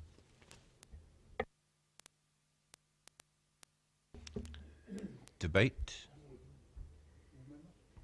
Oh, ward member. Councillor Westwick. Okay. Floor is yours. Thank you, Chair. Picking up on a few things. Come as no surprise that I've got some knowledge of the area, including that of the conservation area. This proposed change from business use to residential does raise some questions. Our local plan points out that for a proposal in this location, market signals should indicate that the premises are unlikely to come back into employment use. However, the report states that no market testing has been carried out, and the agent confirmed on the site visit that business is still in operation. The report says there are no strong economic reasons in principle to prevent the loss of a B1 use in this instance. This seems in contradiction to the local plan, as there has been no market testing to back it up, and employment on the site continues. Now, what impact would this proposal have on neighbouring amenity? We saw earlier on the slides the second storey unit will be higher than the existing building by 0.8 of a metre. That's about 2 foot, I guess. As this design has a flat roof and no ridge, that extra height will be across the whole area of Unit 3. And the built form will lead to a taller and more bulky building up in the air as an isolated focal point. The officer report says undoubtedly the outlook from neighbouring dwellings would be altered, and all having a view isn't a material consideration. This alteration would not in itself be of detriment to the residential amenities of those neighbours. I disagree with that. The industrial-looking modern design of this project is subjective. On this site, in this particular location, I find myself coming to a different conclusion to that of the officer. The design of this scheme, in particular the bulk of Unit 3, is overbearing, out of scale and out of character in terms of its appearance when compared with the distinctive red brick of the Brookvale West Conservation Area. This site, although not in the conservation area, needs access through it to reach the proposed dwellings. It also adjoins it on two sides. The officer report counters that the site is a backland to the conservation area. However, I would argue, being this close, the council has to have particular regard to the desirability of preserving or enhancing the character and appearance of a conservation area. I don't think this proposal does. The council's own urban design officer has twice objected to this, as we've heard earlier, on the grounds of harm to the character of the area and to the street scene, concluding that it would appear as an incongruous and cramped form of development. Now, I'm already aware of the on-street parking issues, but the manoeuvring that will be necessary for on-site parking, including access to and from the properties, will prove to be very difficult, not to mention the shortage of space for refuse bins and lack of secure bike storage mentioned within the report. The previous application for this site was withdrawn on the advice of officers, and I don't feel this application differs enough from the previous one. It feels overdeveloped, and some of the concerns previously raised still remain. As we have to make a judgment on the proposals before us, I have to say in this instance I cannot agree with the officer's recommendation on the grounds that it is overbearing, out of scale in terms of its appearance, and will have an adverse effect on not only the residential amenity of neighbouring owners, but also on the character and appearance of the conservation area. Therefore, I cannot support this application. Thank you. Did you want to speak on this one, Councillor Potter? I wasn't sure. In debate. Well, if I may, really, but I'd struggle, I think, to express it more eloquently than Councillor Westbrook, really. Some of the things that, all of the things, sorry, he said, I agree with. And I know design is a very subjective thing, it goes without saying, and I think occasionally the sort of contemporary design and the type of materials that are used, whilst at first appearance can seem incongruous, they can actually fit into established areas, but on this occasion I don't think it does. And I think, certainly from my observations, and I think it was true when we went on our viewing, I just felt, sorry, I beg your pardon, that it was an overcrowded, an overmassed proposal. And on that basis, I really don't think it should be supported. And if Councillor Westbrook was proposing that, I'd certainly be willing to second that. And obviously, I'm fascinated by Councillor Cousins' comments about, you know, the continuing commercial use of the area. That's a decision that may come subsequently. But in regard to what we have before us this evening, I can't support it for the reasons that I think I've expressed, but Councillor Westbrook put even better. Thank you. Anyone else? Councillor Westbrook, were you minded to move a motion? Yeah, in the absence of anybody else, yes, Chair. I'm guessing we'd have to vote on the initial one first, do we? Or not? No? No? But at this point, well, yeah. Yeah, I mean, I guess basically on what I said at the end of, really.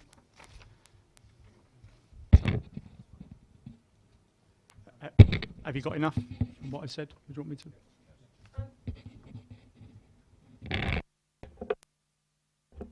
In terms of what Councillor Westbrook said, in terms of the things that he has issues with, they can be kind of synthesised quite easily in terms of the breach of EM10 on the points that I raised in terms of density, which is 1D, and in terms of 2A, the local distinctiveness and sense of place, 2C and 2E.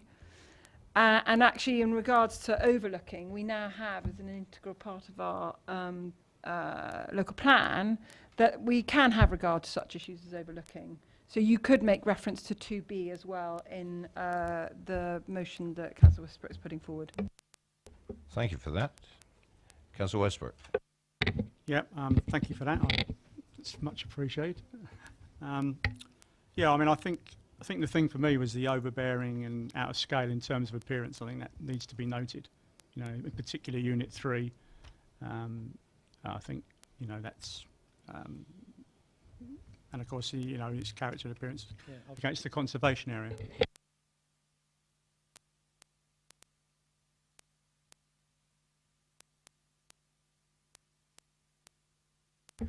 If I could just try and confirm what I understand the reasons for refusal to be, or the proposed as are on the table. One would be the negative effect on the immediate area in terms of the conservation area by virtue of the contemporary design, which isn't felt to be in keeping, and the overall density of buildings is considered to be high for the site. There's concern expressed in terms of overlooking and overbearing impact on neighbouring properties, although I would express concern in that, particularly in terms of the overlooking element, given that the proposal meets all of our stipulated distances within our supplementary planning document. The design not being in keeping with the conservation area or affecting the setting of the conservation area, it would be, and generally poor design coming back into, I suppose, one reason for refusal in terms of the first part. And there was also mention of there being no marketing appraisal of the viability of the business use, which is also considered to be of concern, considering there is currently a business use operating for the site. And again, I would highlight concern in that respect in particular, given the amount of floor space that there is available for this type of use in the wider Basingstoke area, but also in terms of the otherwise acceptable principle of development for housing development within a built-up area. Yeah, right. Can I just check that? Because the urban design officers, one thing you said there about the distances for overlooking, The urban design officer mentions in his report that it may seem that the distance of 17 metres is not significantly less than the 20 metres required by the residential amenity design guidance in terms of back-to-back distances for two-storey properties. So if you're saying it's right and he's saying it's not quite right, not sure. Yeah, I can clarify that. It is actually referenced within the officer report, but the plans have actually been amended. So the plan that's now on the screen there initially included to the bedroom, which is to the top of the bedroom of Unit 3. The layout for Unit 3 is shown there right at the top of the screen.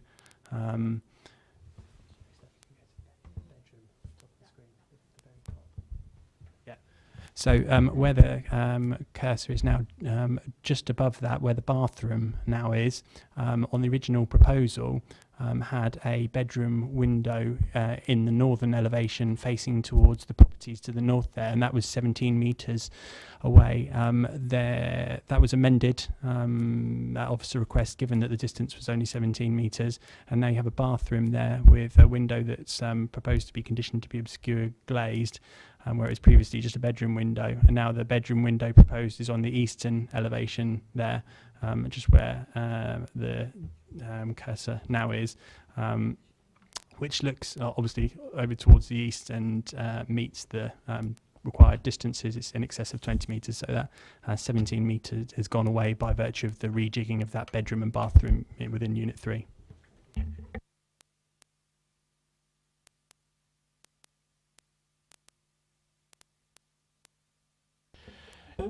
Right, just to confirm, Councillor Westbrook, you're proposing motion for refusal, and seconded by Councillor Potter.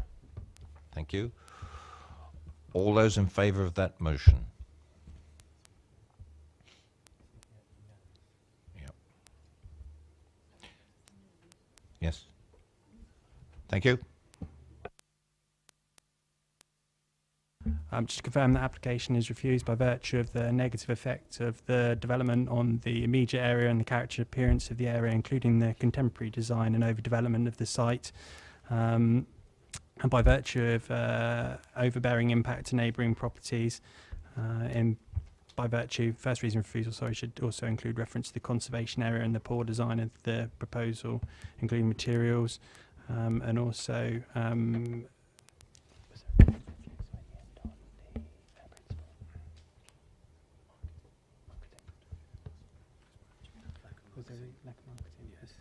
and also the reason for refusal on the basis of a lack of marketing of the site for viability for a business use, given the current site is in business use. Thank you, Chairman. Thank you very much. Move on, Councillor Hewitt. When I made the references to the policy, because that sounds slightly thin, and I think we've got stronger reasons to substantiate that refusal that you haven't cited there in relation to our specific local plan policies. So density was raised, parking was raised, and local distinctiveness and impact on area was raised, even excluding EM1, which I made reference to. So there's CN9H, which it could conceivably be considered to breach, and then there's EM10D,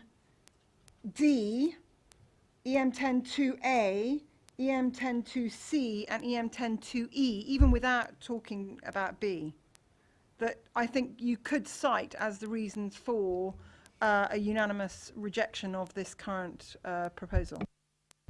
Yes, we have policies EM1 and EM10 down as forming part of the reasons for refusal for reason for refusal 1, including references to density. EP2, yeah, in reference to the principle of development, of course. Just in case there was some kind of ambiguity about EM1 not being relevant, it's probably better if you just purely cite the EM10 reasons, which raise the same issues in terms of distinctiveness, sense of place, character.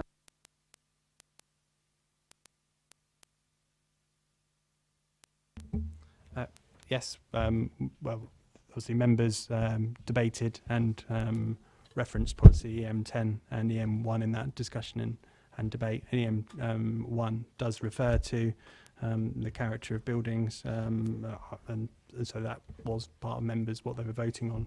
So EM1 and EM10, I don't consider that affects the reason for refusal negatively. Right, move on to item number 4. And could I ask Jonathan Jarman to come forward, please? Please take a seat and we'll introduce the application. I'll come back to you for your 4 minutes. Thank you, Chair. So the item number 4 is application at Highview Business Park, the barracks in Newnham. The application is for the demolition of existing commercial buildings and the erection of 4 number detached dwellings. Just one short update for you, including the viewing panel notes. And there's been clarification that actually 5 letters of rejection have been received as opposed to the 4 referred to in the agenda papers since the committee report as well, and in response to amended plans received in July. There's been 4 additional letters which are all listed in terms of what their concerns would be, so they emphasise the previous concerns that they raised. We've had additional correspondence received from the Parish Council regarding the safety and condition of the existing access track. On top of that, we've got 2 verbal updates. The urban design officer has raised no objection to proposals, with nothing to elaborate on that, and the Parish Council have also raised no objections to the amendments as well. So that's the updates for you. Thank you very much. Mr. Jarman, you have 4 minutes. Firstly, thank you for this opportunity to speak. I'm the agent for the applicant. As already heard, the application seeks to redevelop the site known as Highview Business Park, which is formed of a collection of existing industrial buildings and hard standing. It is agreed with officers that it therefore constitutes a brownfield site and is of low environmental quality. The application proposal will replace the existing buildings with 4 residential properties of a design that will, in my view, enhance the character and appearance of the site. Indeed, the final design has been carefully considered in liaison with the case officer and urban design officer respectively to ensure that the acceptable design can be achieved and delivered. I'm also led to believe that other residents of the lane would prefer a residential scheme rather than a commercial site or commercial use, and there is clearly some value in this view, I believe. For instance, the visual enhancement is one benefit, but were the site to remain in its present use, potential for high numbers of commercial vehicles and other impacts associated with a non-residential use would be probably less desirable. The proposed residential use will ensure relatively low traffic movements and very little, if any, harm to amenity. It is nevertheless recognised that the site is outside the defined settlement boundary, but local plan policy SS6 accepts that rural sites can also be regarded as sustainable. As already reported, it is on previously developed land. It is not of high quality environmental value. The use and scale of the proposed development is also, in my view, appropriate to the site's context. These are all tests set out in that policy SS6. Although outside the settlement, or a formal settlement, it does nevertheless form part of a group of buildings with access to public transport locally. The nearby village of Hook also provides additional services to help minimise the need to travel by non-sustainable means. Accordingly, the site is not physically isolated and has reasonable access to local shops and services. The site's redevelopment for residential use represents a sustainable use of the site and, in my view, is an optimal viable use in planning terms.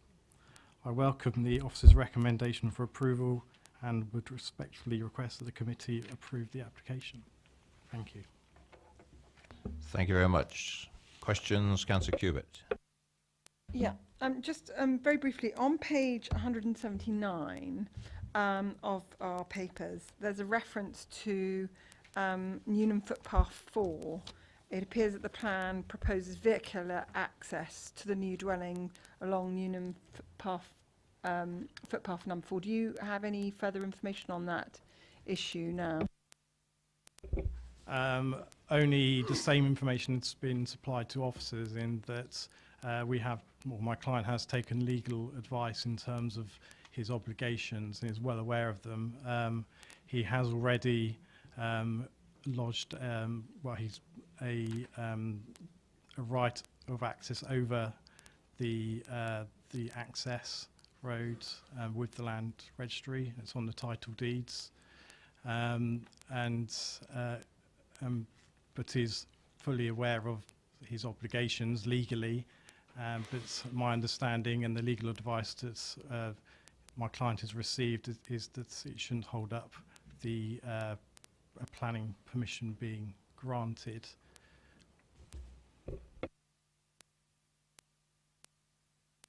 Any more questions? Thank you, Mr. Jarman.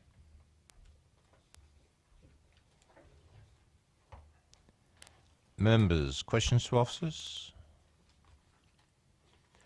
Yeah, Councillor Cubitt.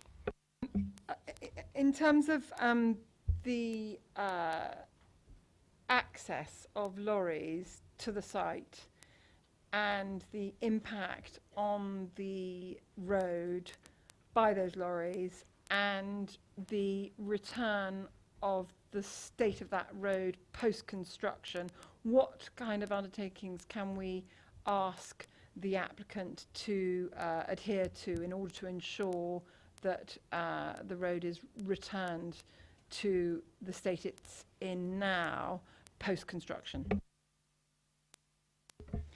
Yeah, good question. It was also raised on the site by the parish council, wasn't it, about that and a neighbour that was on site. So the application, the access, which we're talking about, is within the red line of the application site. So coming back to that in a minute, we've heard the access isn't in the landowner's ownership, so there's potential difficulty in terms of how we'll go about doing that. But as the application is in the red line, you can impose a condition for improvements to the lane if you really wanted to. In terms of practicalities, that may be difficult because of a land ownership issue, but in theory, you could do that if you wanted to do it. So, but it must be a given that they can't undertake the construction until they've established that they have the access. So surely if we were minded to ensure as part of the conditions that the state of the road be returned to the state it is pre-construction, that it's a given that that's subject to access being confirmed, because otherwise they wouldn't be permitted to build the house in the first place.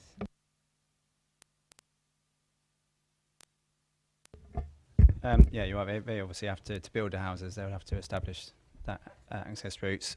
What's been asked for as part of the condition is a construction method statement, and that will ask for details of delivery vehicles and what timings that's going to be. What we can do, if members feel as though that's a specific concern in terms of how the road is affected by that construction traffic, we can ask for an additional point to be added on top of the construction method statement points that were in the agenda papers, and ask for a survey to be done of the existing surface and for details of how they're going to make it good afterwards. Also make a request on size of lorries permitted down that road, since it's not a normal road in terms of tonnage and size and width. I think in effect it's a private access track rather than a road. So obviously what we need to be concerned with is the potential impact on highway safety on the highway. So I don't think we could impose a limit in terms of the size of vehicles that were to use that access, particularly where it's an existing commercial site that has no restrictions in terms of the size of vehicles that can use that access. Although, as you've heard from my colleague, if you members were minded to impose a condition requiring that post-construction that or add to the existing condition that post-construction the improvements were made to the access to return it to its previous state, both in terms of ensuring it's suitable access provided to the site, but also in terms of any improvements in terms of sustainability and use of the site for access for pedestrians and cyclists. And I think that's a reason that you could add to the condition. Could we also, if we were minded to do, ask for a speed restriction on lorries?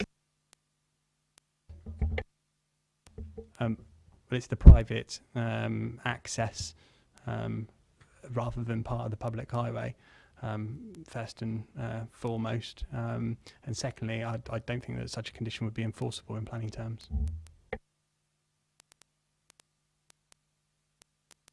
Any more questions? Debate? Councillor Potter, followed by Councillor Goodison. I was just going to make the point that Councillor Cubitt's responsible for Newnham, so perhaps she would like to respond as the ward councillor to start with. Thank you. Well, I think Councillor Potter had his hands up first. I don't want to put his nose out of joint. Councillor Potter, go. Sorry, Chair. I was only trying to follow the format that I know you normally want to apply, obviously, in regard to the ward member involved. I mean, I was simply going to say, and I think it may be a common view, that I support the application before us. I mean, it is an efficient reuse of a brownfield site. I think we'd all accept that. I like the design that's being proposed. I'm fascinated, obviously, by the fact that, I mean, by any definition, it's a fairly isolated site, reasonably removed from local amenities by any definition, it seems to me, but planning officers have no concerns about describing it as sustainable. So I'm pleased with that, and no doubt I'll refer to that later in the evening. But on that basis, Chairman, I'm very happy to propose that this application be approved. Councillor Goodison. Bearing in mind it's a brownfield site and the local parish council are happy that the number of houses has been reduced on this application, and are very and we are content to support this application. I'd second Councillor Potter's recommendation. Thank you very much. Councillor Cubitt. Can I just make a request that the provided that is given the option that we could seek a survey and request of the developer or builder that the road is returned to the state in which it is pre-construction. So there's evidence of the state it is pre-construction. Then I would also agree to support the parish council in this regard. Thank you. I think that's what the officer said, that we could beef up the condition to exactly that point. Yes, if you clarify that, Rob, thank you. Yeah, let me read out what the wording would potentially entail. So as an addition, point 10 of the construction method statement condition, it will be a detailed before and after condition survey, including photographs of the access track leading to the public highway, with assurance that any damage caused by the undertaking of construction activities is rectified prior to the occupation of the new dwellings, i.e. plots 1 to 4. Thank you. It's been moved and seconded for approval. All those in favour?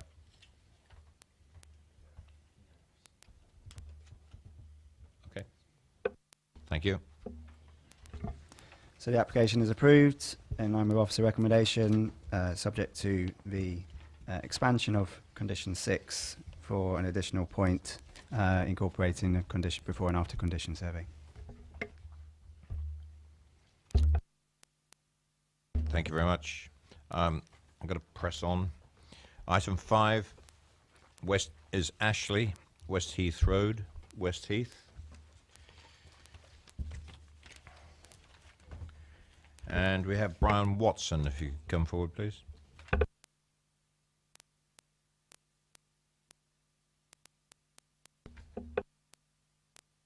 Just like to wait there. The officer will introduce the application and I'll call you for your 4 minutes.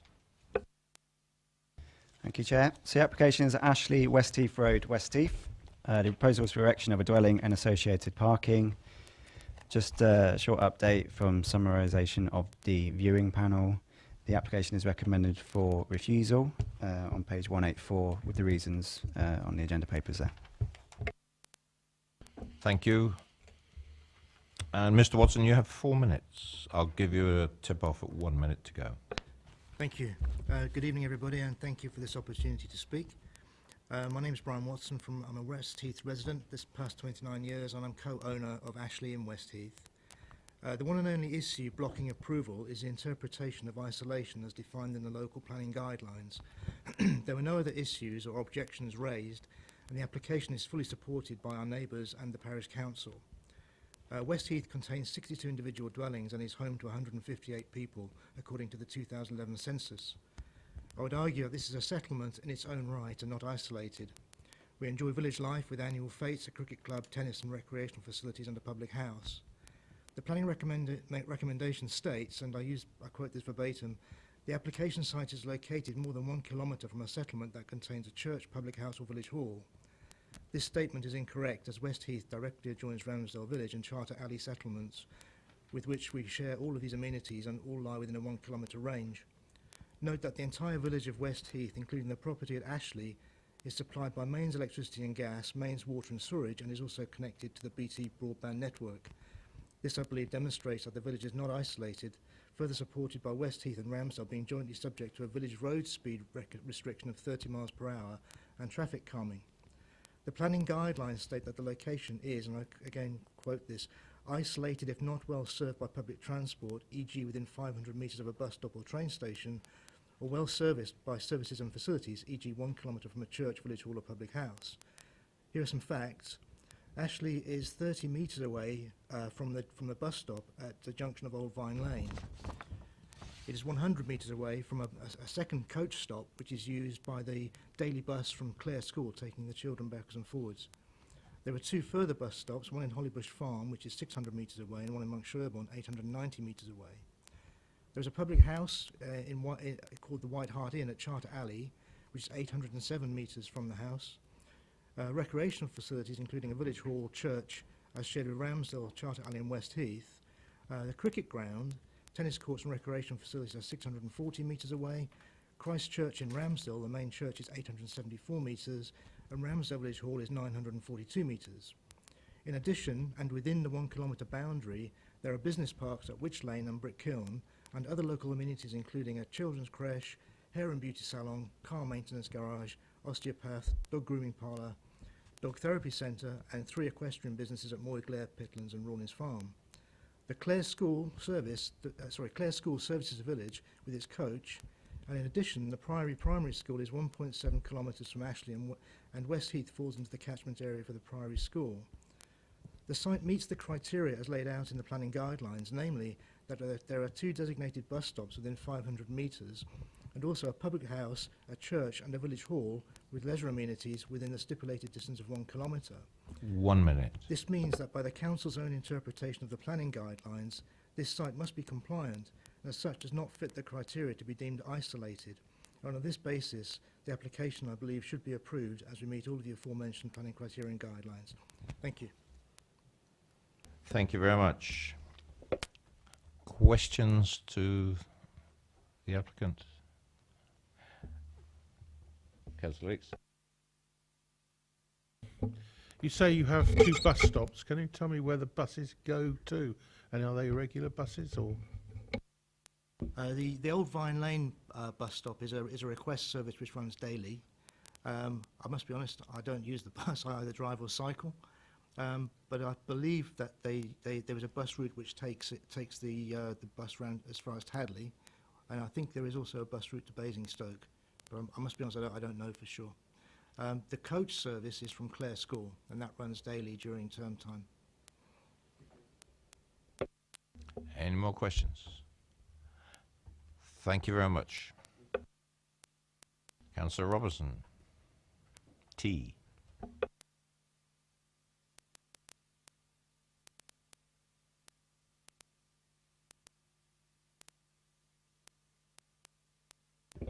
Thank you, Chairman. You've got 4 minutes. And thank you to members for considering the application and for visiting the site viewing panel. This application is recommended for refusal by officers due to a contravention under policy SS6 of the local plan pertaining to isolation. This is the only concern with the application. There are no objections from highways, countryside, environmental health or landscaping. All of those bodies are satisfied with the application in this instance. Further, there are no objections from residents, the parish council or myself as ward councillor.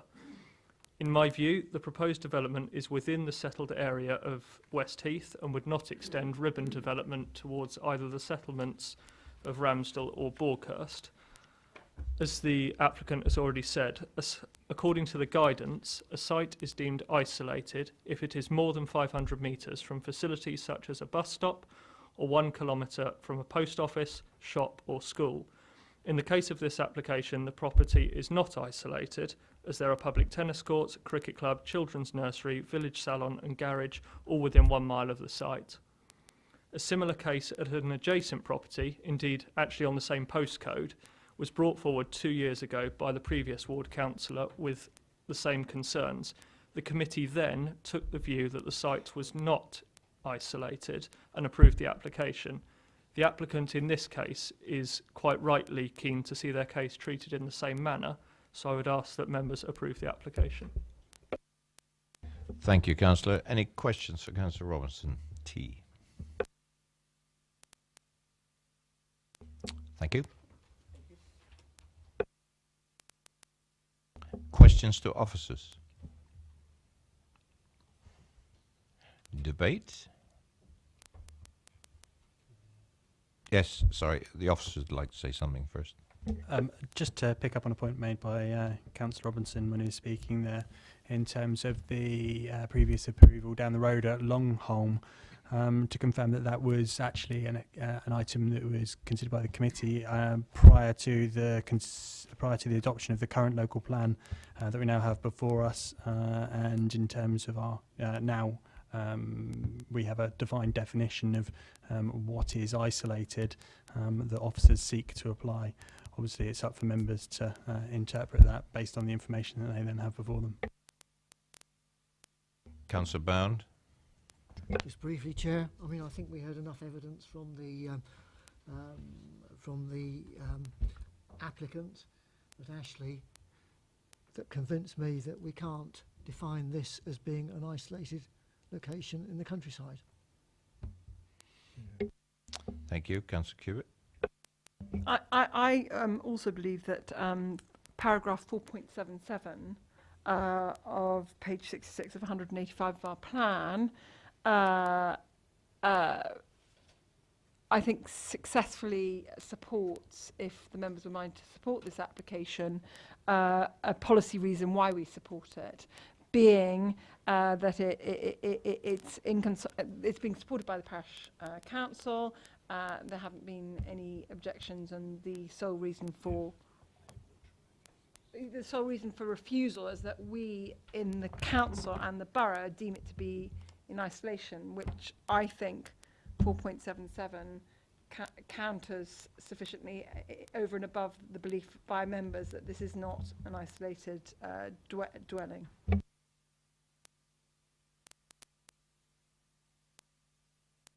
My only comment would be that I think we've been here before, and we'll probably be here again unless we get some other guidance. And it's up to interpretation. And we, as members of this committee, have got that flexibility. If we deem it not to be isolated, bearing in mind we've heard various information this evening, we can make a decision based on our interpretation of this particular policy. I completely agree. That makes huge sense. All I'm saying is that paragraph 4.77 kind of reaffirms the fact that the residents support it, the parish council supports it, and for me, that's probably one of the most important reasons why I'm happy to support it as well. Good. Do I have a proposer? Councillor Robinson N. Thank you, Councillor Court. It's been moved and seconded to approve this application. Reasons for approval. Now, Councillor Cubert's just quoted. Could 4.77? 4.77 of our local plan, plus members do not consider this to be isolated. Plus, there are a number of paragraphs in the NPPF, which I haven't even quoted, which could support this application. And I could say paragraph 11, paragraph 15, and paragraph 16, which are all about presumption in favour of sustainable development. Obviously, you're referring to 4.77, and that's actually supporting text to policy SS6. So I think, in brief, what you're saying is that the proposal is considered by members to comply with policy SS6. Yes, moved and seconded for approval. All those in favour? Any against? One abstention.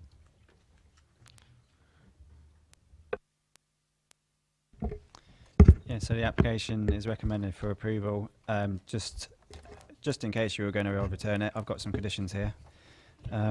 So plan numbers, time limit, materials as per application forms, construction method statement, details of method construction and means of access, provision for turning of vehicles and cycle storage, no gates to be installed in front of access, a scheme of landscaping,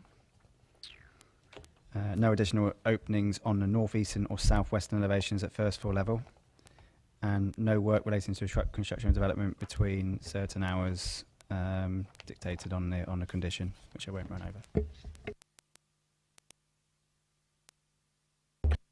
I was going to say, if I may, could I just put it on record? I was told that I'm renowned on these matters for saying, with a preamble of much as I hate going against the officer's recommendation, this is why I'm going to do it. So I thought I'd keep quiet tonight, but thank you for everybody else's comments.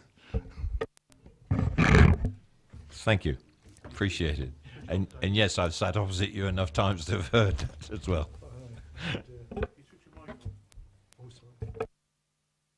Right, we go on to item number 6, which is Cullum's Farmhouse, Little London Road in Silchester. Thank you, Chair. Item number 6, Cullum's Farmhouse, Little London Road, Silchester, proposes for formation of a new residential vehicular access off Duke's Ride to serve Cullum Farmhouse. There's no update other than an update and summary of the viewing panel. Right, we have no speakers, but we do have the ward councillor on the committee. Does the ward councillor wish to say anything? Or ask questions of officers? Which would you like? It doesn't matter. I will say my bit about it. I'm very happy to support it. There's only one thing that just slightly makes me nervous, that I would hate to feel that anybody would like to put any kind of fencing or anything on either side of the track. I can't see anything that says that they shouldn't do that, and I wouldn't want anybody to assume that they can do that. Any comments?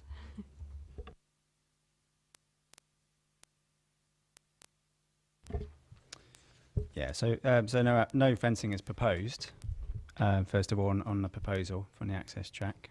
And we suspect that anything, if they did do that, planning permission would be required. But you know, if you wanted to condition it, that's an option. But it's not what's been proposed, so we don't. I wouldn't say we necessarily have to be massively concerned with that, as the application should be built out in accordance with the approved plans, and that doesn't show any fencing. Any other questions to officers? Councillor Westbrook. Just a question in relation to that bit that Councillor Tucker's just mentioned. Is it the intention that the rest of that existing open space either side of proposed drive is still going to be open space play area? Yeah, it's not designated open space, as I think should be in the report. So, but all I can say is it's council land, which has no relevance in terms of the ownership, but the council obviously would need some sort of consent to turn it into anything other than what it is now, or anybody would need planning permission to put development on that parcel of land. So.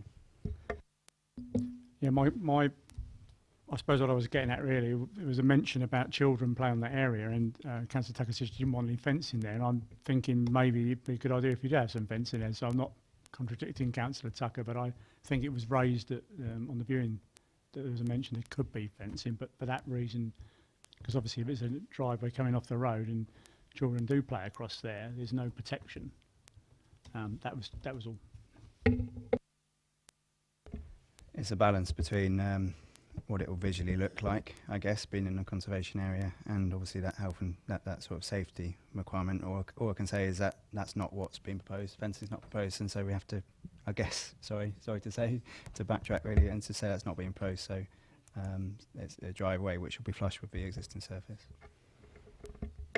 I've got two more questions of the Councillor Tucker, though, because she'll come back on this one. If I could just mention that we're now talking about Silchester, which has a very large common and also has a number of houses that are built on it with tracks, unfenced, to and from, and children and everybody can walk across them. Just thought I'd mention it. Also, we're only talking about an access track of one house. Councillor Cubitt first, followed by... Oh, Councillor Goodison then. Thank you, Chairman. As it's council land, can I ask if the developer's paying a fee for having a right of way across it, and if not, why not? In short, no, you can't ask that because it's not a planning consideration. So it's not relevant whether it is. They have, just for information, they have applied for a license to make that crossover. But in terms of what that entails financially, we have no record of what it does. You'd have to ask the property services team, but it's not a planning matter anyway. Fine. Debate, if any, or a proposal? Can I move it? Yeah, absolutely. You're going to move, seconded. Councillor Court, moved and seconded for approval. All those in favour?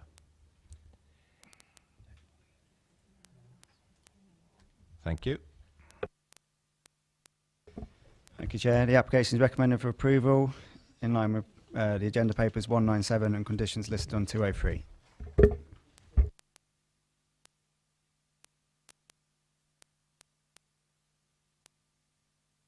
Thank you, Ms. I'm now Thank you, formally Councillor leaving Cubitt. the committee.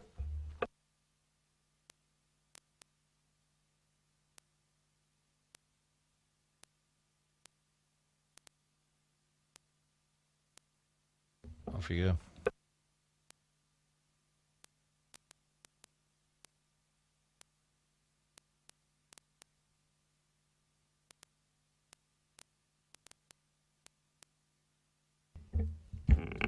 Thank you, Chairman. The application is an application for the erection of an open swimming pool to the rear of a house at Colkennon House. Nothing further to add. We have no speakers. Unless somebody's desperate to speak, I would like to move this from the chair for approval.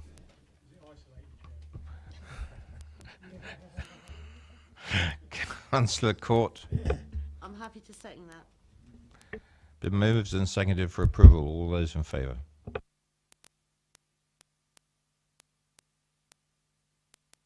Thank you. To confirm the application is approved, subject to the conditions and in the agenda paper. Thank you, Chairman. Thank you, officers. Thank you, members. We close the committee at 10 to 9.